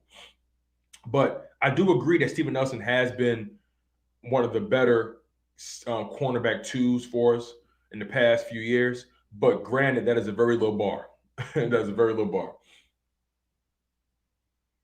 Eddie Holmes says Nelson is horrible. I want Stingley from LSU. Hey, listen, man. To each their own, right? Everyone has their various opinions about Steven Nelson. That's what I'm saying. Steven Nelson he's had good games. He's had bad games. He's had great games. He's had horrible games. So it's kind of hard to really get a feel for who Steven Nelson really is right now. Christine says Stingley got burnt by Chase. By Chase. Imagine if he played a good star wide receiver, he'll get burnt. You see, you guys know what y'all talking about. East Canada for Life says if the Eagles win, they move up to the 7th seed. Don't matter who wins in the Vikings and the 49ers game. Got it. But remember, the 49ers own the tiebreaker over us, right? So, regardless, though, you're right. We do get to that 7th seed, but the 49ers own the tiebreaker. So the last thing we want is to be in a situation where we're fighting for a 7th spot with the 49ers because they own the tiebreaker over us. Excuse me, you guys. Fireman says Howard should be running back 1. Hey, man. Howard has been super productive. He's hurt this week, so I can't wait to get him back. Christine says, what position would you want to draft? That's a very good question, Chris. I'm going to put that up. Chris asks, what position would I want to draft first? Well, I'll be honest with you. I want to go linebacker first. That's just how I feel. I want to go linebacker first for the simple fact that that's been a weakness of ours for several years. And yes, we are getting good linebacker play from T.J. Edwards. We are getting good linebacker play from Davion Taylor when he's on the field. But overall, Alex Singleton is not a starting linebacker. Sean Bradley is not a starting linebacker yet. Davion Taylor, he still has a lot of growing to do. But he's trending in the right direction. T.J. Edwards trending in the right direction. He got an extension, a 1-year extension. But overall, I don't think those guys should be the main linebacker, if that makes sense. I believe that we need to go and draft a linebacker high. We need to find a star linebacker. We need to find an impact guy. You know what I'm saying? But T.J. Edwards, Davion Taylor, those two guys have forced, I believe, those two guys have forced 2 turnovers or 3 turnovers between them in the past few weeks. So, we got to give credit to what they've been doing. Fireman 2531 says Howard and Scott are Kane and the Undertaker. Eddie Holmes says, wasn't it practice because Chase and Stingley played on the same team? Okay, it wasn't practice. Oh, well, it's practice. I can't really, anything can happen in practice. We saw Jalen Reagor doing big things in practice, and look at him now, not doing much. Rock the Artist says, had that hunger, everybody needs to touch the ball. Even JJ even put the punter in there, mix the plays up. Hey, you're right, man. We got to mix it up. We got to get different, get guys more involved. That's the bottom line. That's the bottom line. Got to get, got to spread the love. Got to spread, the wealth. All right, so I have another topic for you guys. That that's been on my mind. Now we all know the rumors have always been from this off season up until now. The rumors have always been the Philadelphia Eagles are still in the Deshaun Watson or the Russell Wilson or the Aaron Rodgers sweepstakes, right? And the latest rumor is the Philadelphia Eagles may still be in the running for a veteran big name quarterback, like the guys I just mentioned. Now, I want to get y'all take on this. Should the Eagles still keep their QB options open? Should the Philadelphia Eagles still keep their quarterback options open? I want to hear your thoughts about that because I personally don't like it.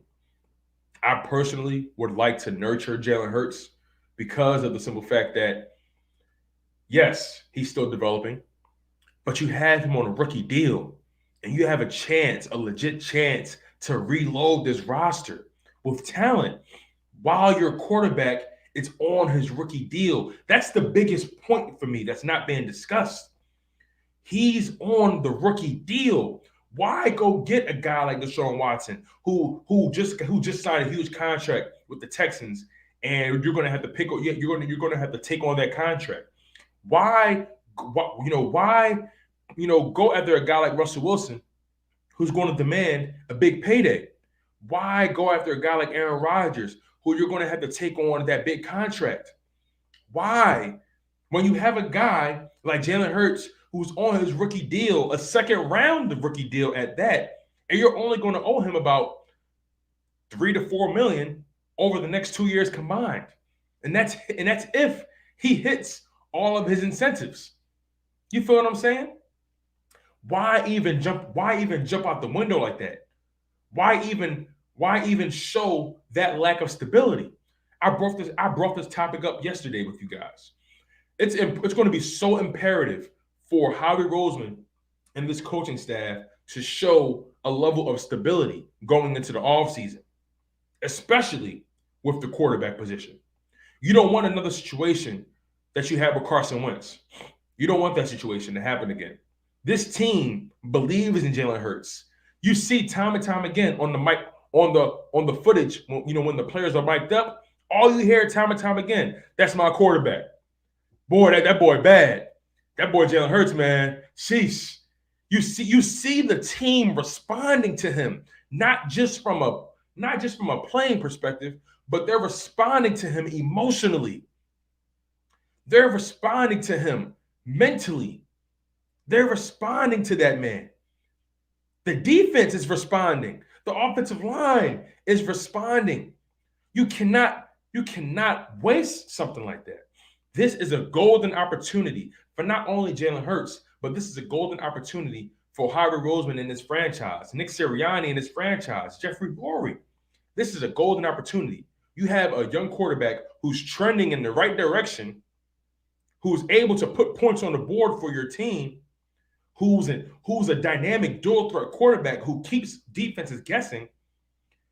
Teams still haven't got a beat on him yet, and he's on his rookie deal. And you have his star wide receiver in Devontae Smith. They have a true relationship.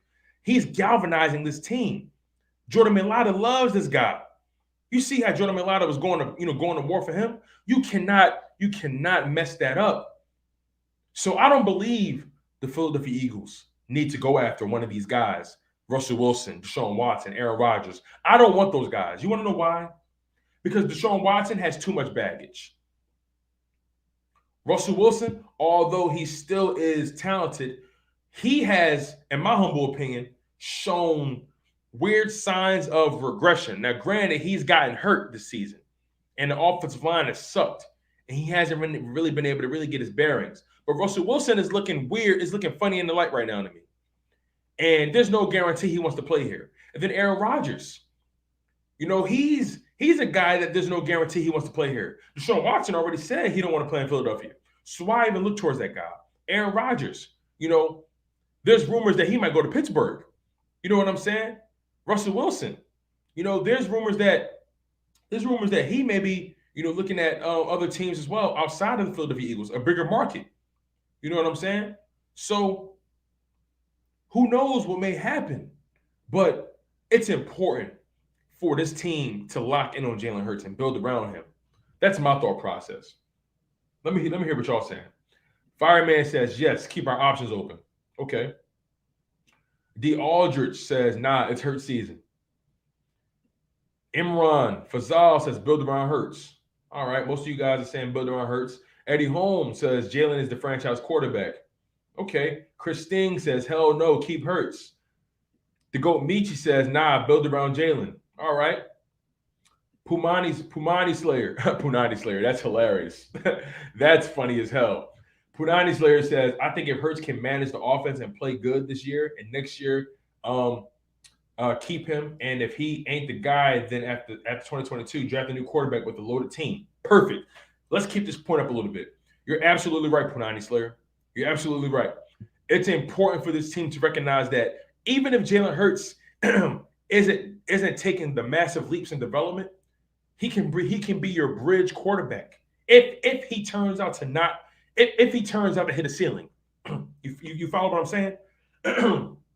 If Jalen Hurts hits a ceiling next year, you don't have to resign him.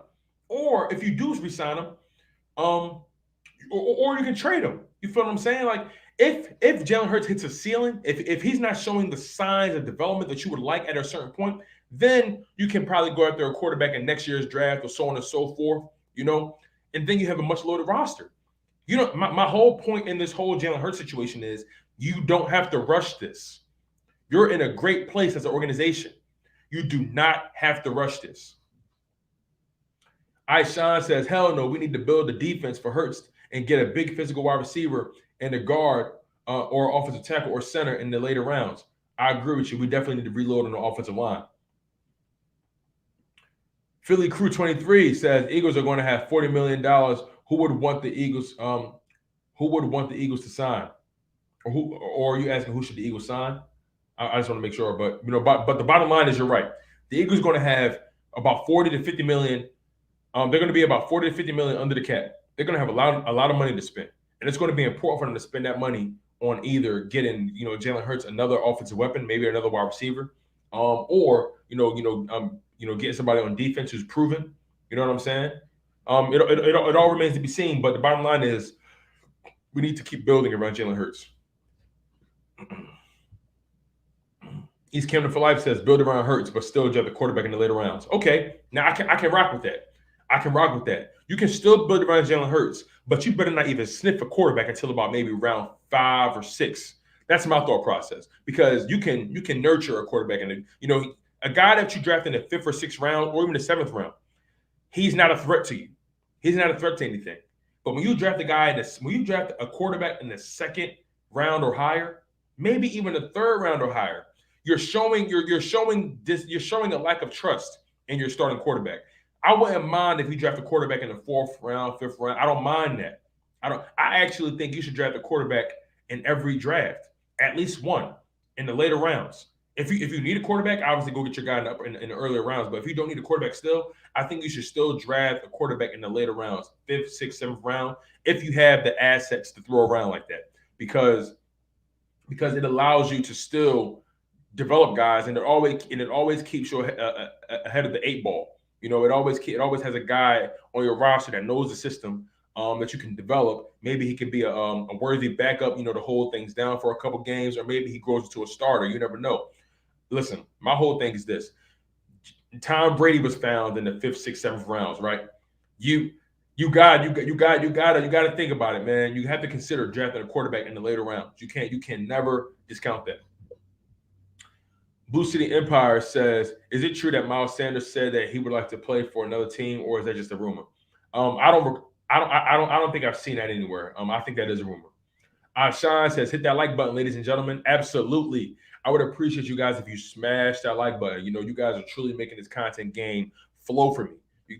I'm having so much fun right now. You guys are bringing up so many different points, so many different caveats of the game, so many nuances of the game that aren't really being discussed, and I love it. I love it. Ryan Rose says Jalen Hurts is the best franchise quarterback to develop and build all around with his skills. Throwing accuracy and passing the ball will take enough time until he gets the right rhythm. Yeah, he's going to develop. He's going to continue to grow. I'm with you on that. The Goat Meach says if they mess that up, they will lose their entire locker room. I agree with you 180%. If they show a lack of stability in this offseason when it comes to the quarterback position, you may honestly lose faith in not only the locker room, but free agents may not even want to come here because they see the lack of stability. They'll say, well, why would I come to this team if they don't have stability at quarterback, the most important position on the field? How do I trust them? You know what I mean? Christine says, agree. Keep him till next year, and then if he isn't that guy, draft the quarterback. Exactly. If he hits his proverbial ceiling, then at that point you move on. That's all. Rock the Artist says cornerback, edge rusher, safety, linebacker, offensive lineman, wide receiver. That's what we need. Agreed. I'm with you on that. Ishmael says, when do you think we will see Minshew on the field? Hopefully never. Hopefully never. Christine says, I think Smith's good physical wide receiver. He's our star. Yeah, I like Devontae Smith. And the way the NFL is called these days, he's not going to get but touch so much. He's still fine. He's such a great route runner. Like, opposing defenses are afraid to jam him. Will Kelly, my guy, long time no see. He said, "What's up, Tone? Been a minute. Hope all is well. Like our chances of making the playoffs, bro. Big time. I feel you on that. I like our chances as well. Things are looking real good for us, bro. Looking real good. I like the way things are. I like the way things are panning out. The schedule is in our favor. The Dallas Cowboys are wet in the bed. We do have to keep our eye on the Washington football team, though. I don't want us to overlook them. We had to keep our eye on those guys because they have a couple quality wins. They're starting to get confident, but they are missing two of their best defensive weapons, and that's Chase Young and Montez Sweat. Montez Sweat broke his jaw, and Chase Young tore his ACL. So they're missing some pass rushers. But I think it's important that we keep our eye. We got to keep our eye on the Washington football team. That team is still in the hunt as well.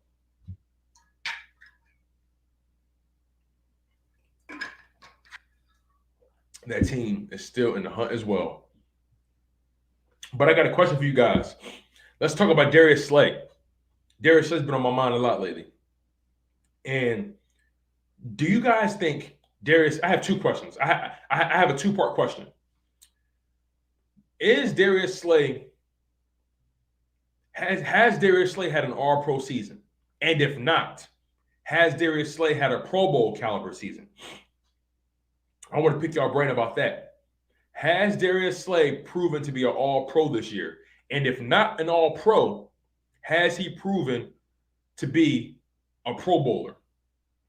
He has. Let's talk about the numbers right now, okay? Let's go over his numbers. Darius Slay, he has 39 total tackles. He has 4 tackles for loss, 5 pass deflections, 3 interceptions. He's accumulated 76 yards on those interceptions. He has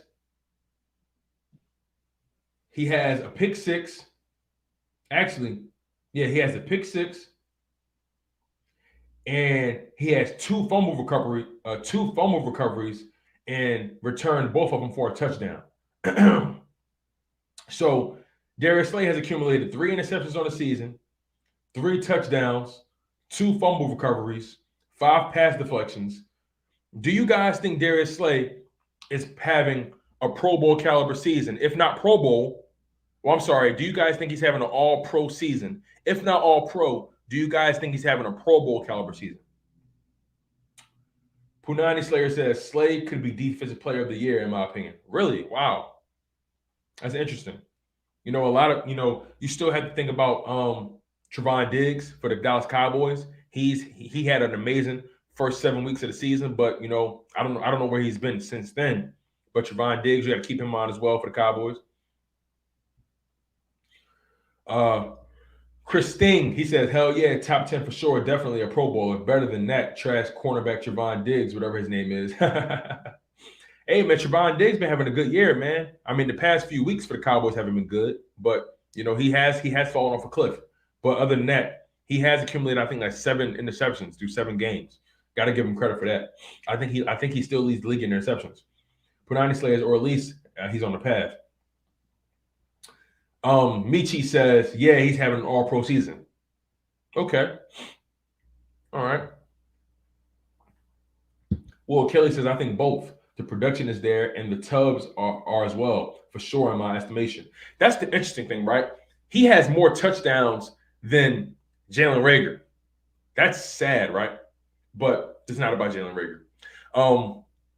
Darius Slay has 3 touchdowns on the season. 3 defensive touchdowns on the season. Does he lead the NFL in that regard? Let me find out.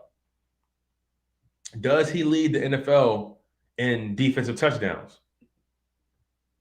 Let me find that out right now.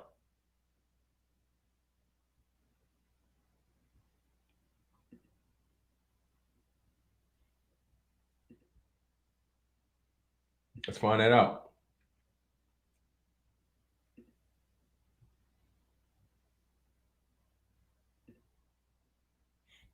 Let's find it out. So, all right, here we are. So, right now, Mike Edwards, the safety for the Tampa Bay Buccaneers, and Trevon Diggs, the corner for the Dallas Cowboys. They both are tied with 2 pick sixes. They are both tied with 2 pick sixes.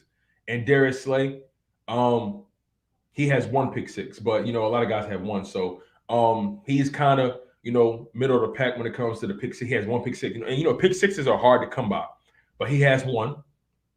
Now, fumble recoveries for touchdowns. Let's see that now.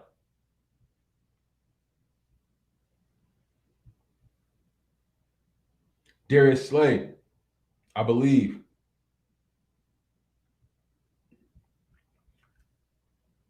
Darius Slay right now has the most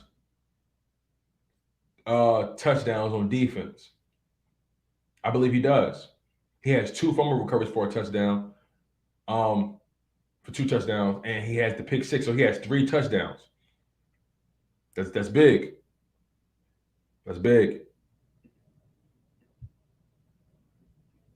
That's big. So I think he does lead defensive players with touchdowns. That's huge.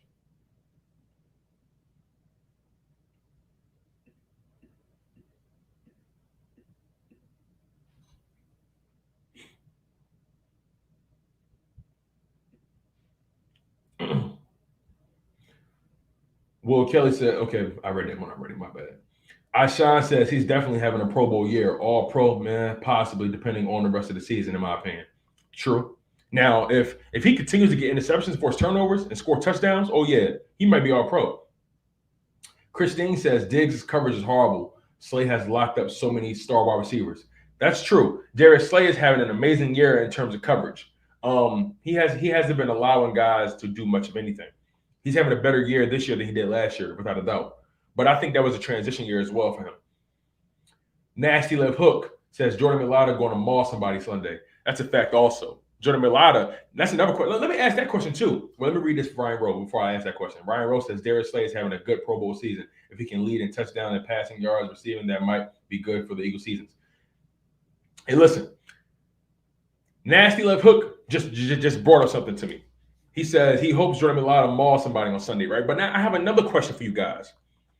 Is Jordan Mailata having an all-pro season? And if not, is he having a Pro Bowl caliber season? Let's talk about that now. Is Jordan Mailata having an all-pro or Pro Bowl season? What do you guys think about that? What about the offensive line entirely? Who on the offensive line for you guys will make the Pro Bowl? Who do you guys think on the offensive line are going to make the Pro Bowl? But specifically, is Jordan Mailata having an all-pro, Pro Bowl type of season? Because I think Jason Kelce is going to make the Pro Bowl. I think Lane Johnson is going to make the Pro Bowl. I think Jordan Mailata is going to make the Pro Bowl. I really think it's possible. The Eagles can really have 3 offensive linemen on the Pro Bowl. And at least 1 or 2 of them is all pros. Philly Crew 23 says yes. Fireman says, I've heard he's been honing his own. He has, man. He has. T. Lewis Bergen says Kelce definitely making it. Okay. I feel that. Message from A Golden Eagle, what's going on? He says, what up, bud? Yes, Mailata and Kelce. I feel that. I agree with you guys, man. I feel like Mailata, Kelce, Lane Johnson, they're having Pro Bowl seasons at minimum. And then hopefully, 2 of them, at least 2 of them get all pro. You know what I'm saying? Because Jason Kelce is killing it. Mailata, killing it. You know what I'm saying? Even like, what about Landon Dickerson? I know he's been up and down early on, but now he's starting to get that. He's starting to get that stretch of games where he's hard to stop. So Landon Dickerson, maybe, who knows? Can you imagine a rookie making a Pro Bowl his first year? That'd be wild. Christine says, "Yep, for sure. Dude bullied the star D lineman and is back to back with Nick Bosa. He's really good. He's definitely living up to his contract. Give that dude a steak and take him to IHOP." No, he deserved more than IHOP, man. But I feel what you said. That was funny. Yo, when he did what he did to the guy, what's his name? Davenport. Was it Davenport he did that to? Bruh. Man. That was amazing. That was amazing. Hey, you guys, let's talk about Landon Dickerson a little bit. Landon Dickerson is starting to look like a home run pick. He's been healthy. He hasn't been taking a beating. He's been delivering the punishment. Those 2 Alabama picks, first and second round, look like home runs for Howie Roseman. They look like home runs. Landon Dickerson, and we were nervous about him, you guys. We were nervous. I actually didn't think Landon Dickerson would play this year, but he's made strides. He's made progress, and Landon Dickerson is honestly showing that he's a man to be reckoned with. He kicks ass.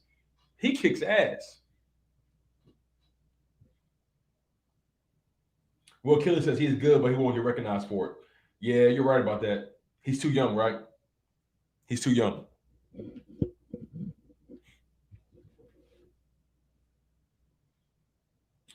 Sean says if he gets 1 more interception for a TD, he will hold the NFL record for TDs off interceptions or fumbles. Guess who holds the record? Eric Allen. And yes, Kelce, Mailata, and Lane in the Pro Bowl. Kelce all pro, though. I dig that. I dig that.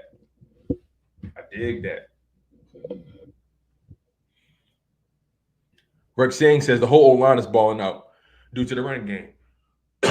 Excuse me. Jordan 1 punch to Cam Jordan left shoulder. That was wild, right? He made that man fall on his back with 1 little shove. That was wild to me.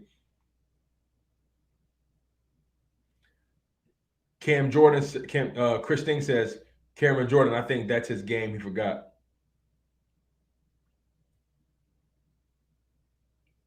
Eddie Holmes says, roll tide or get rolled over. Big facts. Christine says, yeah, Cameron Jordan.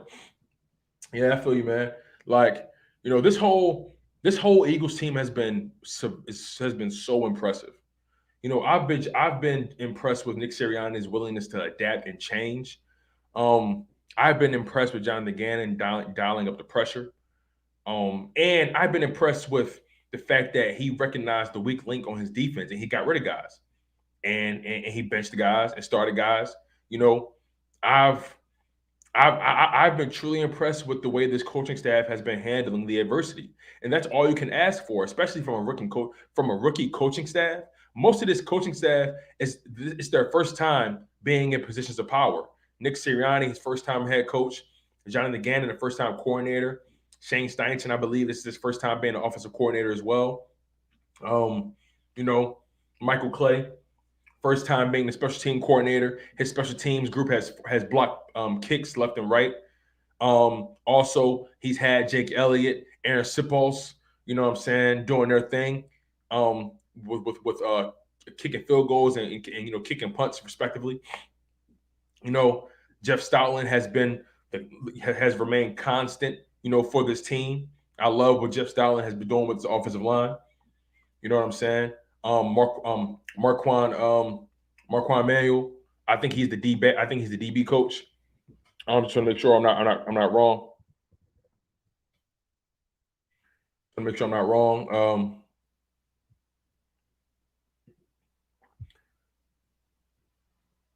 Brian Johnson has been doing a really good job with Jalen Hurts. I'm sorry, Denard Wilson. I'm sorry, Denard Wilson.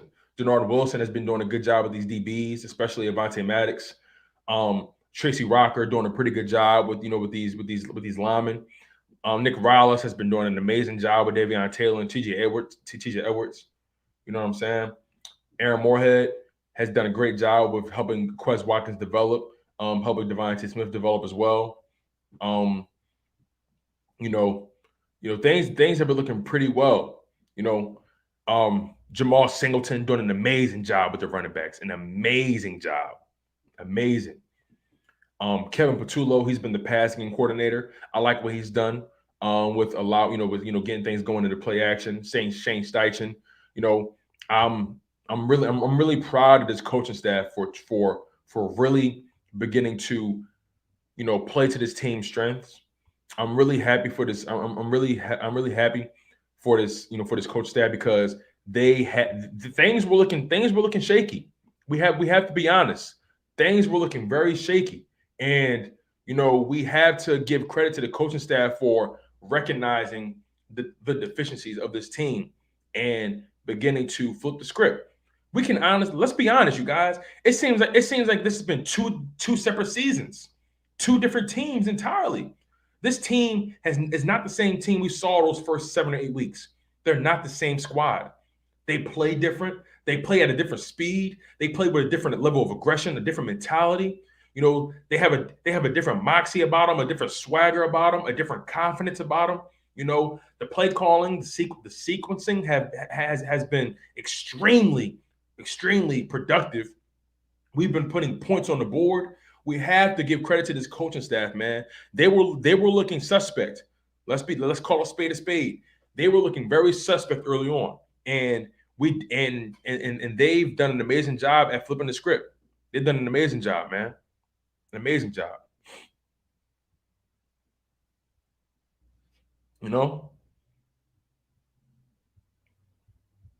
We've been live for about an hour and 50 minutes, almost 2 hours, man.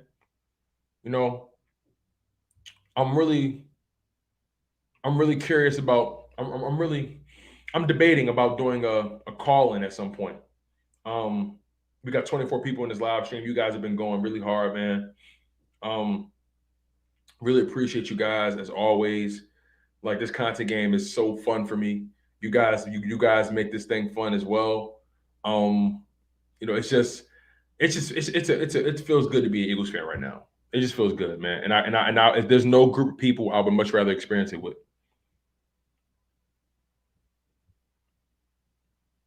Sean says that was crazy. LOL. One hand on Cam Jordan. That was wild, man. Michi says you take a person out the street, they can run for over 100 behind this O line. Hey, listen, man, we could run for 100 behind this O line.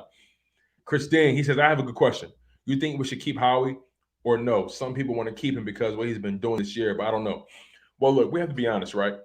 We have to be honest with the fact that Howie Roseman has been doing a pretty good job this season. He has.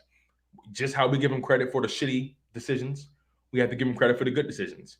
The only problem with Howie Roseman really is the fact that he's not a good talent evaluator. And if we keep him from evaluating talent, if we just allow him to be the decision maker and not allow him to be the end all be all when it comes to talent, I'll be fine with Howie Roseman. I don't like him, but it is what it is.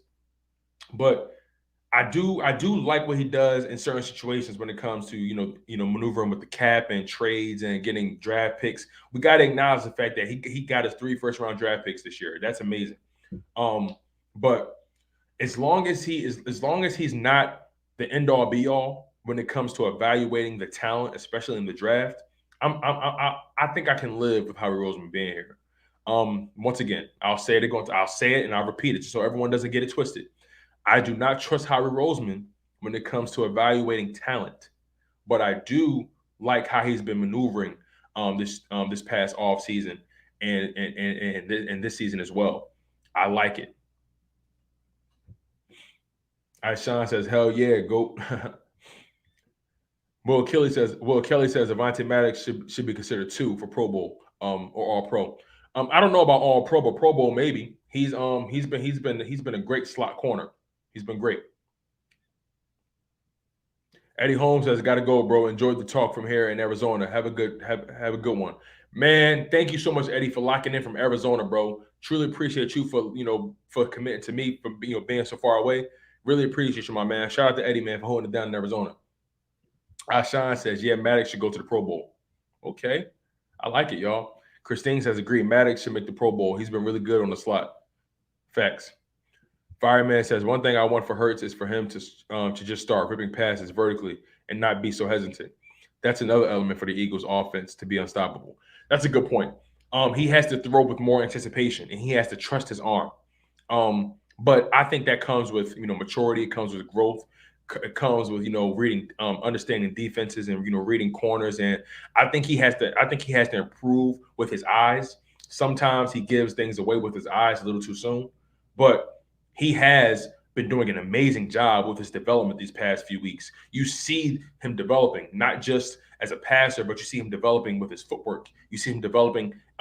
You see his pocket presence developing. You see Jalen Hurts standing tall in that pocket, delivering the pass, regardless of what happens. And you see him making so many things happen with his legs when things break down. You see him extending plays. I really love the trajectory of Jalen Hurts' development. What's next for him is to improve in his ball placement. To improve on his deep ball placement. To get stronger. You know what I'm saying? And a lot of people get on his accuracy, right? Here's my thing about the accuracy. He is completing 62% of his passes, and he only has 5 interceptions on the season. Is he really inaccurate? Because if he was as inaccurate as people claim he is, wouldn't he have more turnovers? Wouldn't he have more interceptions? Wouldn't his completion percentage be in the 50 percentile? His rookie season, he averaged 52% on his passes through 4 games. This season, he increased that by 10%. He's averaging 62% in his passing completions. And he's only thrown 5 interceptions through 11 games. He's only thrown 5 interceptions through 11 games. He doesn't turn the ball over. So just how inaccurate is this guy? I feel like that whole inaccuracy thing is kind of overblown a little bit. Now, he's young. Ball placement has to improve, sure. But just being overall inaccurate, I think that's kind of overblown. He doesn't turn the ball over. If he was as inaccurate as people claim he would be throwing way more interceptions, right or wrong. T. Lewis, he says, if Howie drafts well this draft, I will finally give him credit. Most times he tries to be the smartest in the room instead of making the obvious pick. Yeah, I agree with you on that. It's not worth it. You know, there's no need to always try to be the smartest guy in the room. You know, you're only as good as the people around you. Trust your staff, trust your scouting department. There's no need to try to go against the grain and, say, oh, I'm going to be the one who got this pick right. It's no need for all that, man. No one cares about that kind of stuff. No one cares about that.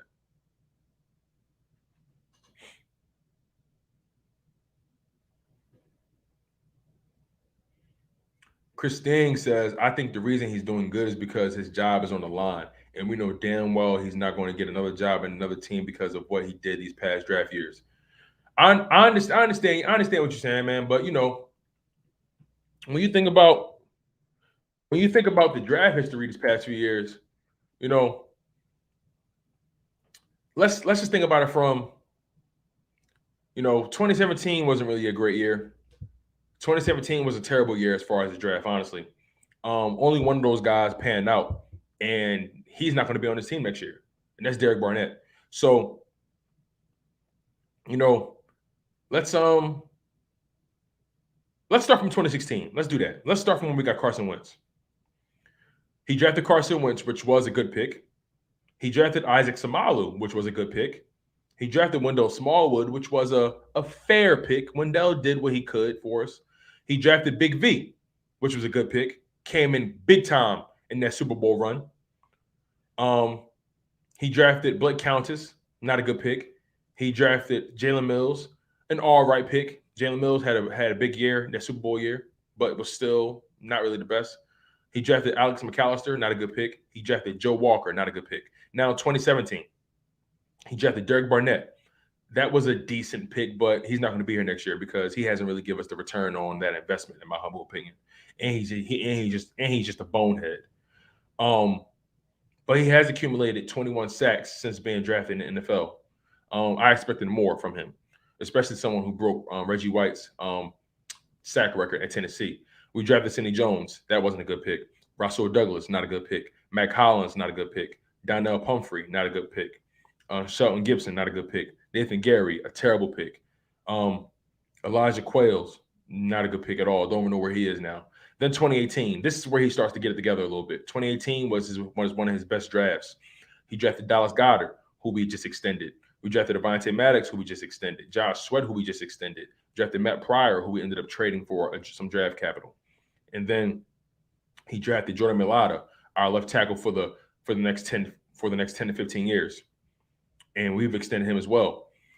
Then 2019, he drafted Andre Dillard, not looking like a good pick right now. Drafted Miles Sanders, a good pick. Drafted JJ Arcega-Whiteside. That pick doesn't look like really a good pick either. Drafted Sharif Miller, not even in the NFL anymore, I don't think. Drafted Clayton Thorson, the quarterback, not even in the NFL anymore. So, Miles Sanders is the only pick really giving us a huge return on that investment from being drafted. Now 2020, I think 2020 was a fairly good draft. He drafted Jalen Reagor, not a good pick so far. Drafted Jalen Hurts, looking like a good pick. Drafted Davion Taylor, looking like a good pick. Drafted Kevon Wallace, not too sure about him. Drafted Jack Driscoll, and a great pick. Drafted John Hightower, completely underperforming. Drafted Sean Bradley, a decent pick. Drafted Quez Watkins, a very decent pick. Drafted Prince Tega Winogu. I don't know where he is anymore. We don't have him. Drafted Casey Toohill. Don't know where he is anymore. We don't have him anymore. And then 2021, we drafted Devontae Smith, home run pick. Landon Dickerson, home run pick. Milton Williams, still developing. Don't really know where he is yet. Only has 1 sack on the season against Detroit. Zach McPherson still has a lot of development to do. The jury's still out on him. Kenny Gainwell, looking like a pretty good pick as well. Marlon Tuipulotu, the jury's still out on him. Teron Jackson, I like that pick. He has a sack as well on the season. Jacoby Stevens, he hasn't really seen any time on the field, so we don't really know how good or bad that pick was. Patrick Johnson, he's someone who has gotten reps at linebacker, but this past draft wasn't that bad either. So Howie Roseman, he has been hit and miss. I'll give you that. But so far, his picks are starting to come full circle. especially the 2018 draft picks. But again, I don't trust him to evaluate talent, you guys. I just don't. He needs to rely on his scouting department. He needs to rely on his coaching staff.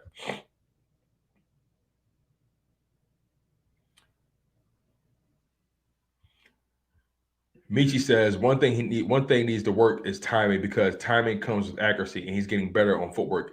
Absolutely. Absolutely. I do think Jalen Hurts is improving with his timing.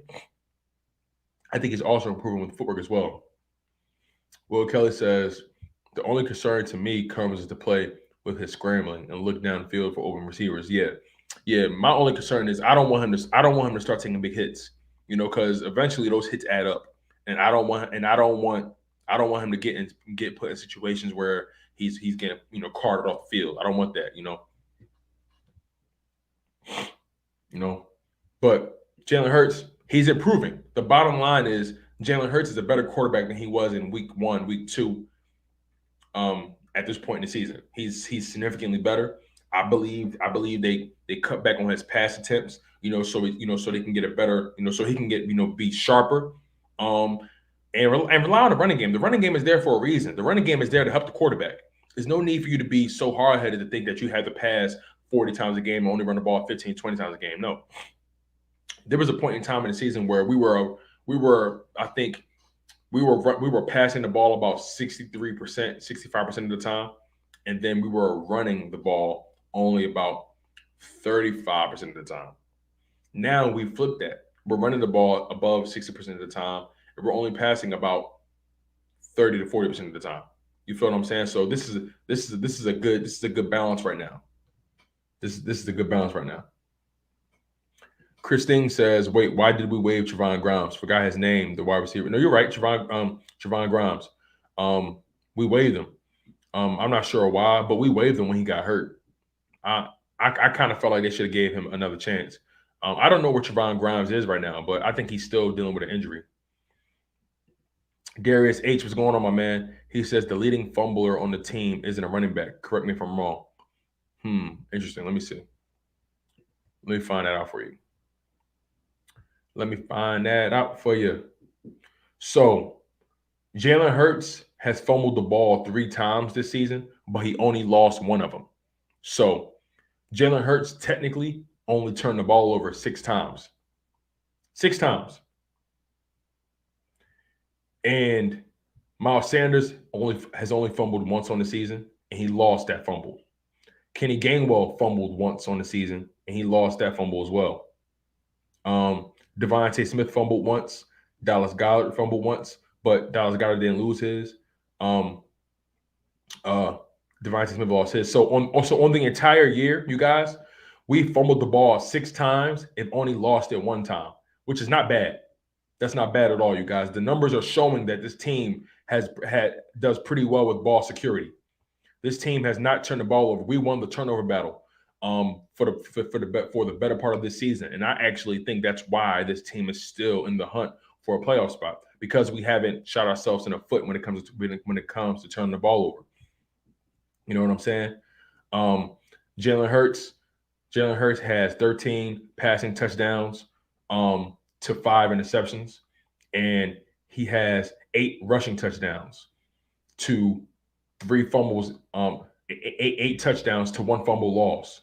So on the season right now, he has 21 touchdowns, 6 turnovers.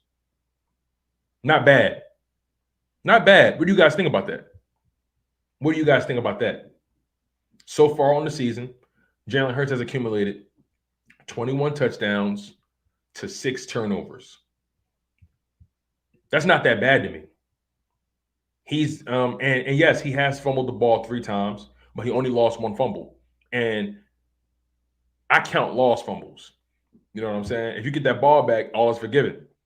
All is forgiven. That's my thought process. What do you guys think about that?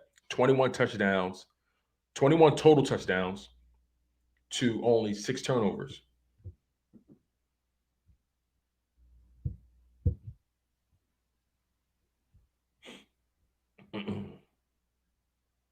And then on top of that, by him not turning the ball over, it allows the team to stay within games. Like a lot of the games we lost, we were still in the game. You know what I'm saying? Like teams had to stay honest. You know, that's my thought process. They had to stay honest. Michi, he says the crazy thing, Hurts had a lot of passing TDs called back though. That's another thing that we don't discuss much. I think he had at minimum 4 to 5 touchdowns called back throughout the entire season at minimum, and they were all passing touchdowns. Like, can you imagine? Can you imagine? I mean, all I know is this kid is doing great things for us, and we have to continue to feed him. We have to continue to make sure that he's been nurtured, he's been developed, and anything's possible. Like I said, the playoff picture is looking very, very interesting, you guys. It's looking very interesting. Let's just call it what it is.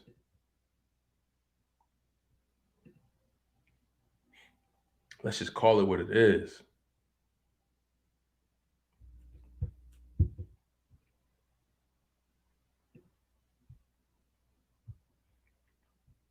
So let me show y'all something.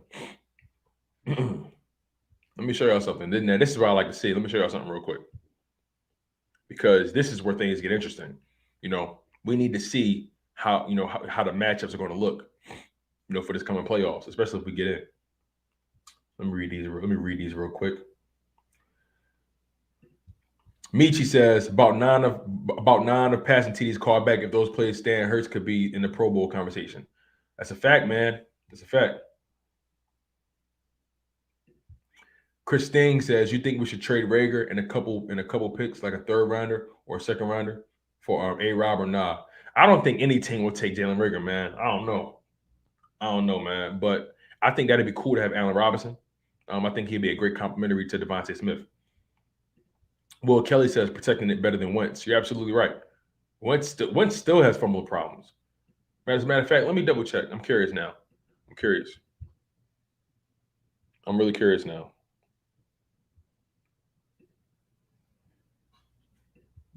I need to see what's Carson Wentz's stats when it comes to turning the ball over. I need to see it.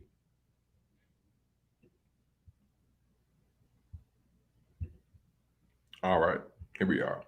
Carson Wentz has thrown. Okay, Carson Wentz has thrown 3 interceptions on the season. Now, granted, you guys, 2 of those interceptions came in one game, but nonetheless, Carson Wentz has thrown 3 interceptions on the season, and he's fumbled 4 times and only lost 1 of them. So, actually, Carson Wentz is having a pretty good year as far as protecting the ball, you guys. He's having a pretty good year. And I think that's because they have a running game. He's not really forced to play hero ball that much. But Carson Wentz fumbled the ball 4 times this season, lost 1 of them. He threw 3 interceptions. So far, Carson Wentz has only turned the ball over 3 times. You got to give him credit for that. I'm sorry, 4 times. 4 times. Carson Wentz has only turned the ball over 4 times.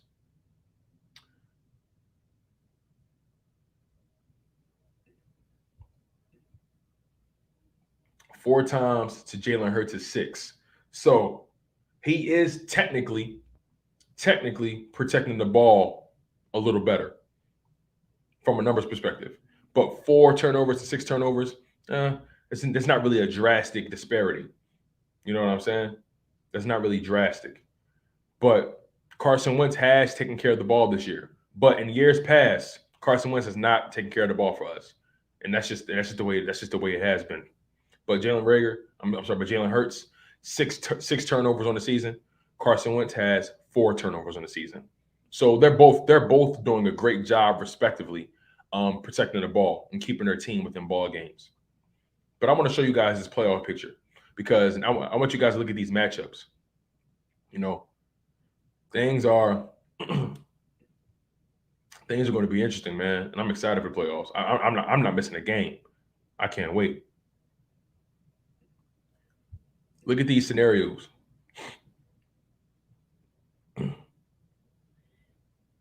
Young Money 87 says Mark loves the Island Boys. Okay, whatever that means.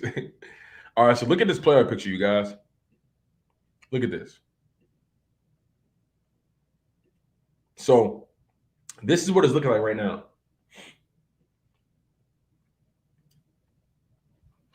If the Eagles, okay, so if things stay if things stay the way they are, right? If the Eagles get the 7th seed, we'll be facing off with the Packers right now. But here's the thing, right? This can really, these three teams, the Packers, the Buccaneers, and the Cowboys, these three teams are going to literally flip flop for the rest of the season.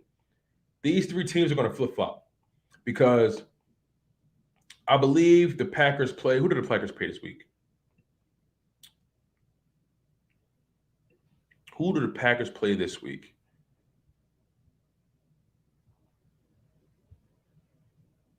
Packers play the Los Angeles Rams this week. So y'all already know that if the Packers lose that game, they'll drop to 8-4. Rams will go to 8-3. And then see the second seed all the way down to the 5th seed is going to flip flop so much, you guys. And there's a chance that we can meet the Cowboys in the first round of the playoffs if we get in. And I don't want to get ahead of ourselves, but look, if we get in for the 7th seed, we can meet either one of these teams. And who knows, will the Cardinals be able to maintain their momentum? The Packers are only a game behind them, a game and a half behind them. So much is left in the air right now, man. This is a hell of a playoff picture. Hell of a playoff picture. But yeah, well, ultimately though, you are right though. Last year he didn't do well protecting that ball. You're right. You're right. But yeah, what are you guys' thoughts on this playoff picture right now? You know, how does this look to you guys? Like, what matchup are you guys looking forward to the most? You know what I'm saying? What matchup are you guys looking forward to the most? Because I'm not gonna lie, man. Like the Philadelphia Eagles, if they get in, listen, I feel like we can go toe to toe with anybody just because of physicality. Just because of physicality. Now, I'll be honest. I would hate to meet Aaron Rodgers in the first round. I would hate that because he's good. He's good, man. Same thing with Tom Brady. I would hate to meet him in the first round as well. But every team other than that, though, I'm everybody's food. Everybody's food, man. I want to go against the two teams that suck at stopping the run. You know what I'm saying? I want the Cowboys or the Rams. They can't stop the run at all. That's who I want. They can't stop the run at all. Michi says to play against the Packers or the Rams. Will Kelly says the Lions. Oh, man, that's funny as hell. Bro, I don't know if the Lions going to ever see a playoff spot for the next 5 years, bro. They got a long way to go. But this is a hell of a play. Oh, Rams. Okay, I'm about to say, Will, you scared me, brother. You scared me. Shit. Talking about the Lions. But yeah, the Rams, man. The Rams. I will either rather play the Rams or the Cowboys in the first round. Because can you imagine if we beat the Cowboys in week 18 and then they got to stay in Philadelphia for another week? That'd be wild, man.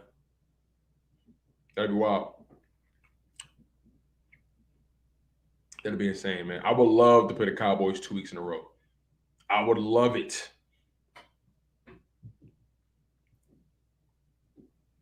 I would love to play the Rams. The Cowboys 2 weeks in a row. I want all that Cowboy smoke. I want all of it. I want all of it. Ray Fucillo says Rams can't be no higher than 5. But here's the thing, man. Look, the second all the way down to the 5th seed, it's wide open. It's wide open. And the Packers playing the Rams, that's going to be huge as well. It's wide open. You know, what if the Cowboys lose 2 more games? They may drop to the 5th or 6th seed. It's possible. Y'all feel me? Like it's so possible. You know? And like the Cardinals, I understand, Kyler Murray is going to be coming back. They needed this bye, honestly. Kyler Murray may be back next week. You know what I'm saying? Who knows if they can finish strong, but they have shown to be the hottest team. They have the best record in the NFL right now, but still, all these teams are about a game and a half, 2 games within each other. And there's about 6 or 7 games left. Anything is possible, you guys. Anything. Same thing for our Philadelphia Eagles. Anything is possible.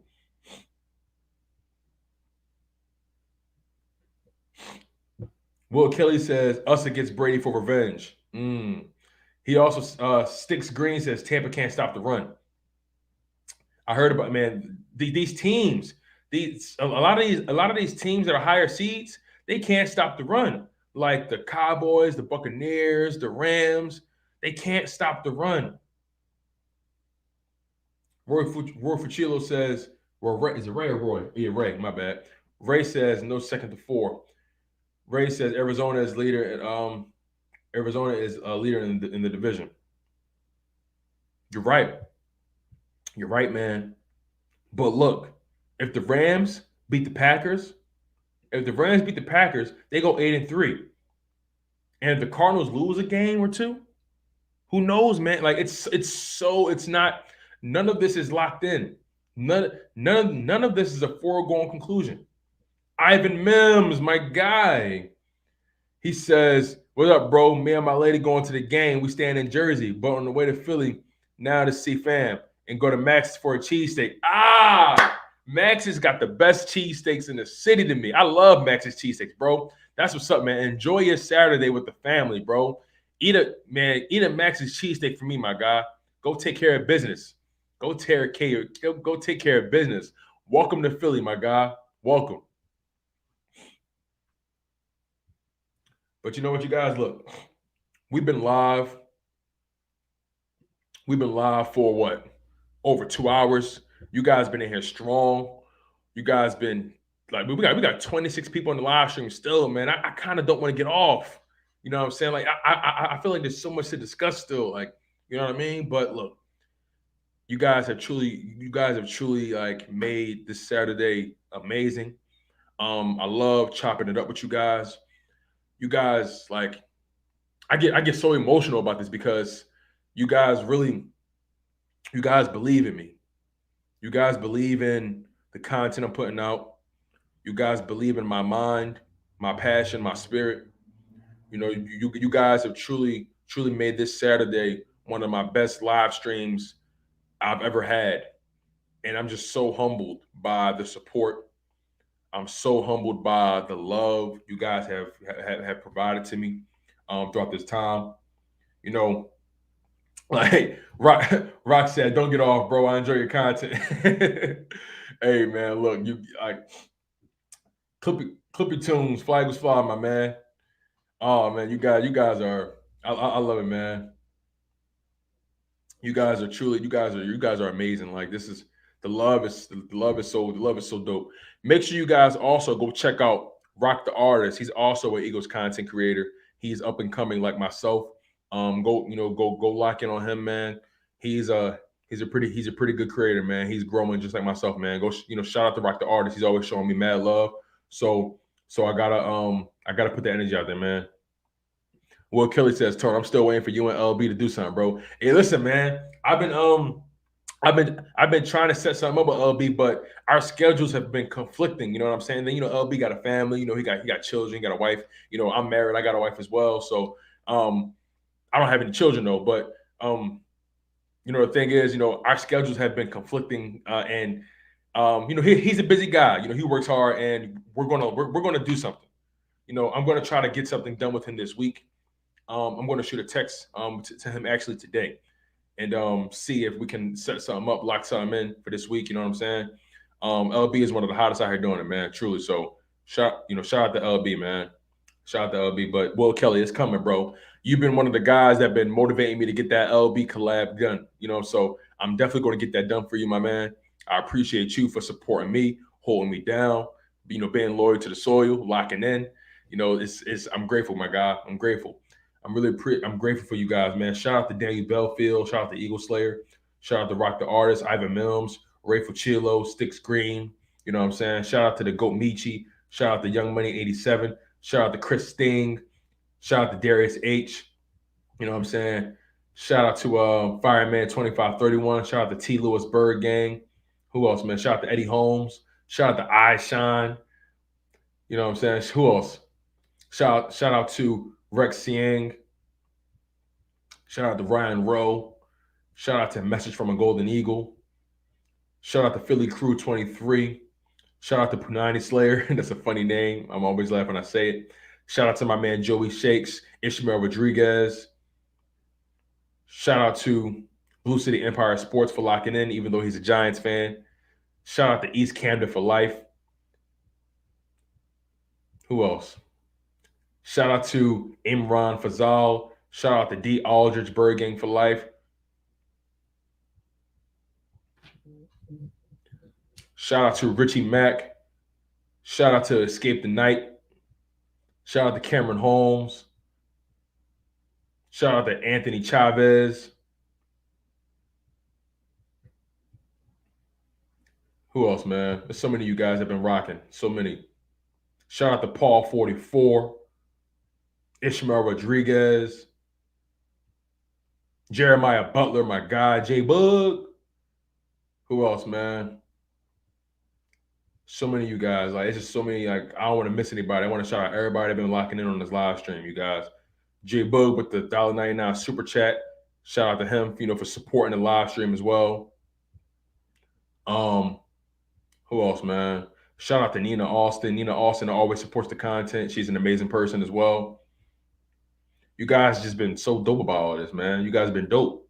Y'all dope, bro. Like, y'all some of the smartest fans. Like, Eagles fans get such a bad rap, but people know what it is with us.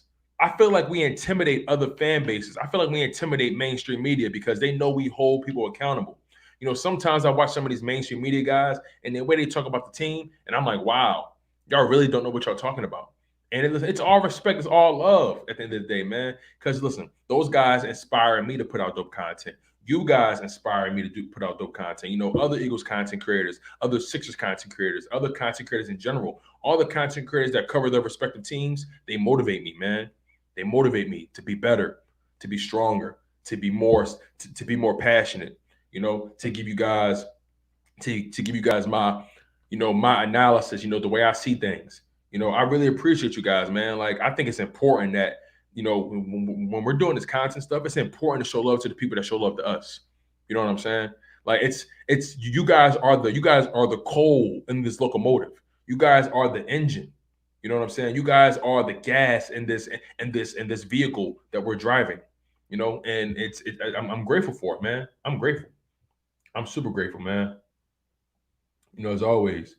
Salute to my man Nasty Love Hook as well. Nasty Love Hook always showing love. Eagle Slayer. You already know, man. The shout outs is always gonna come to you guys, man. The shout outs are always gonna come. Y'all know I do it at the end of every live stream. I gotta shout y'all out, man. Ivan Mem says, "Hey, bro, my girl, a Giants fan. I told her it's going to be a long ride home to Atlanta after we get this win."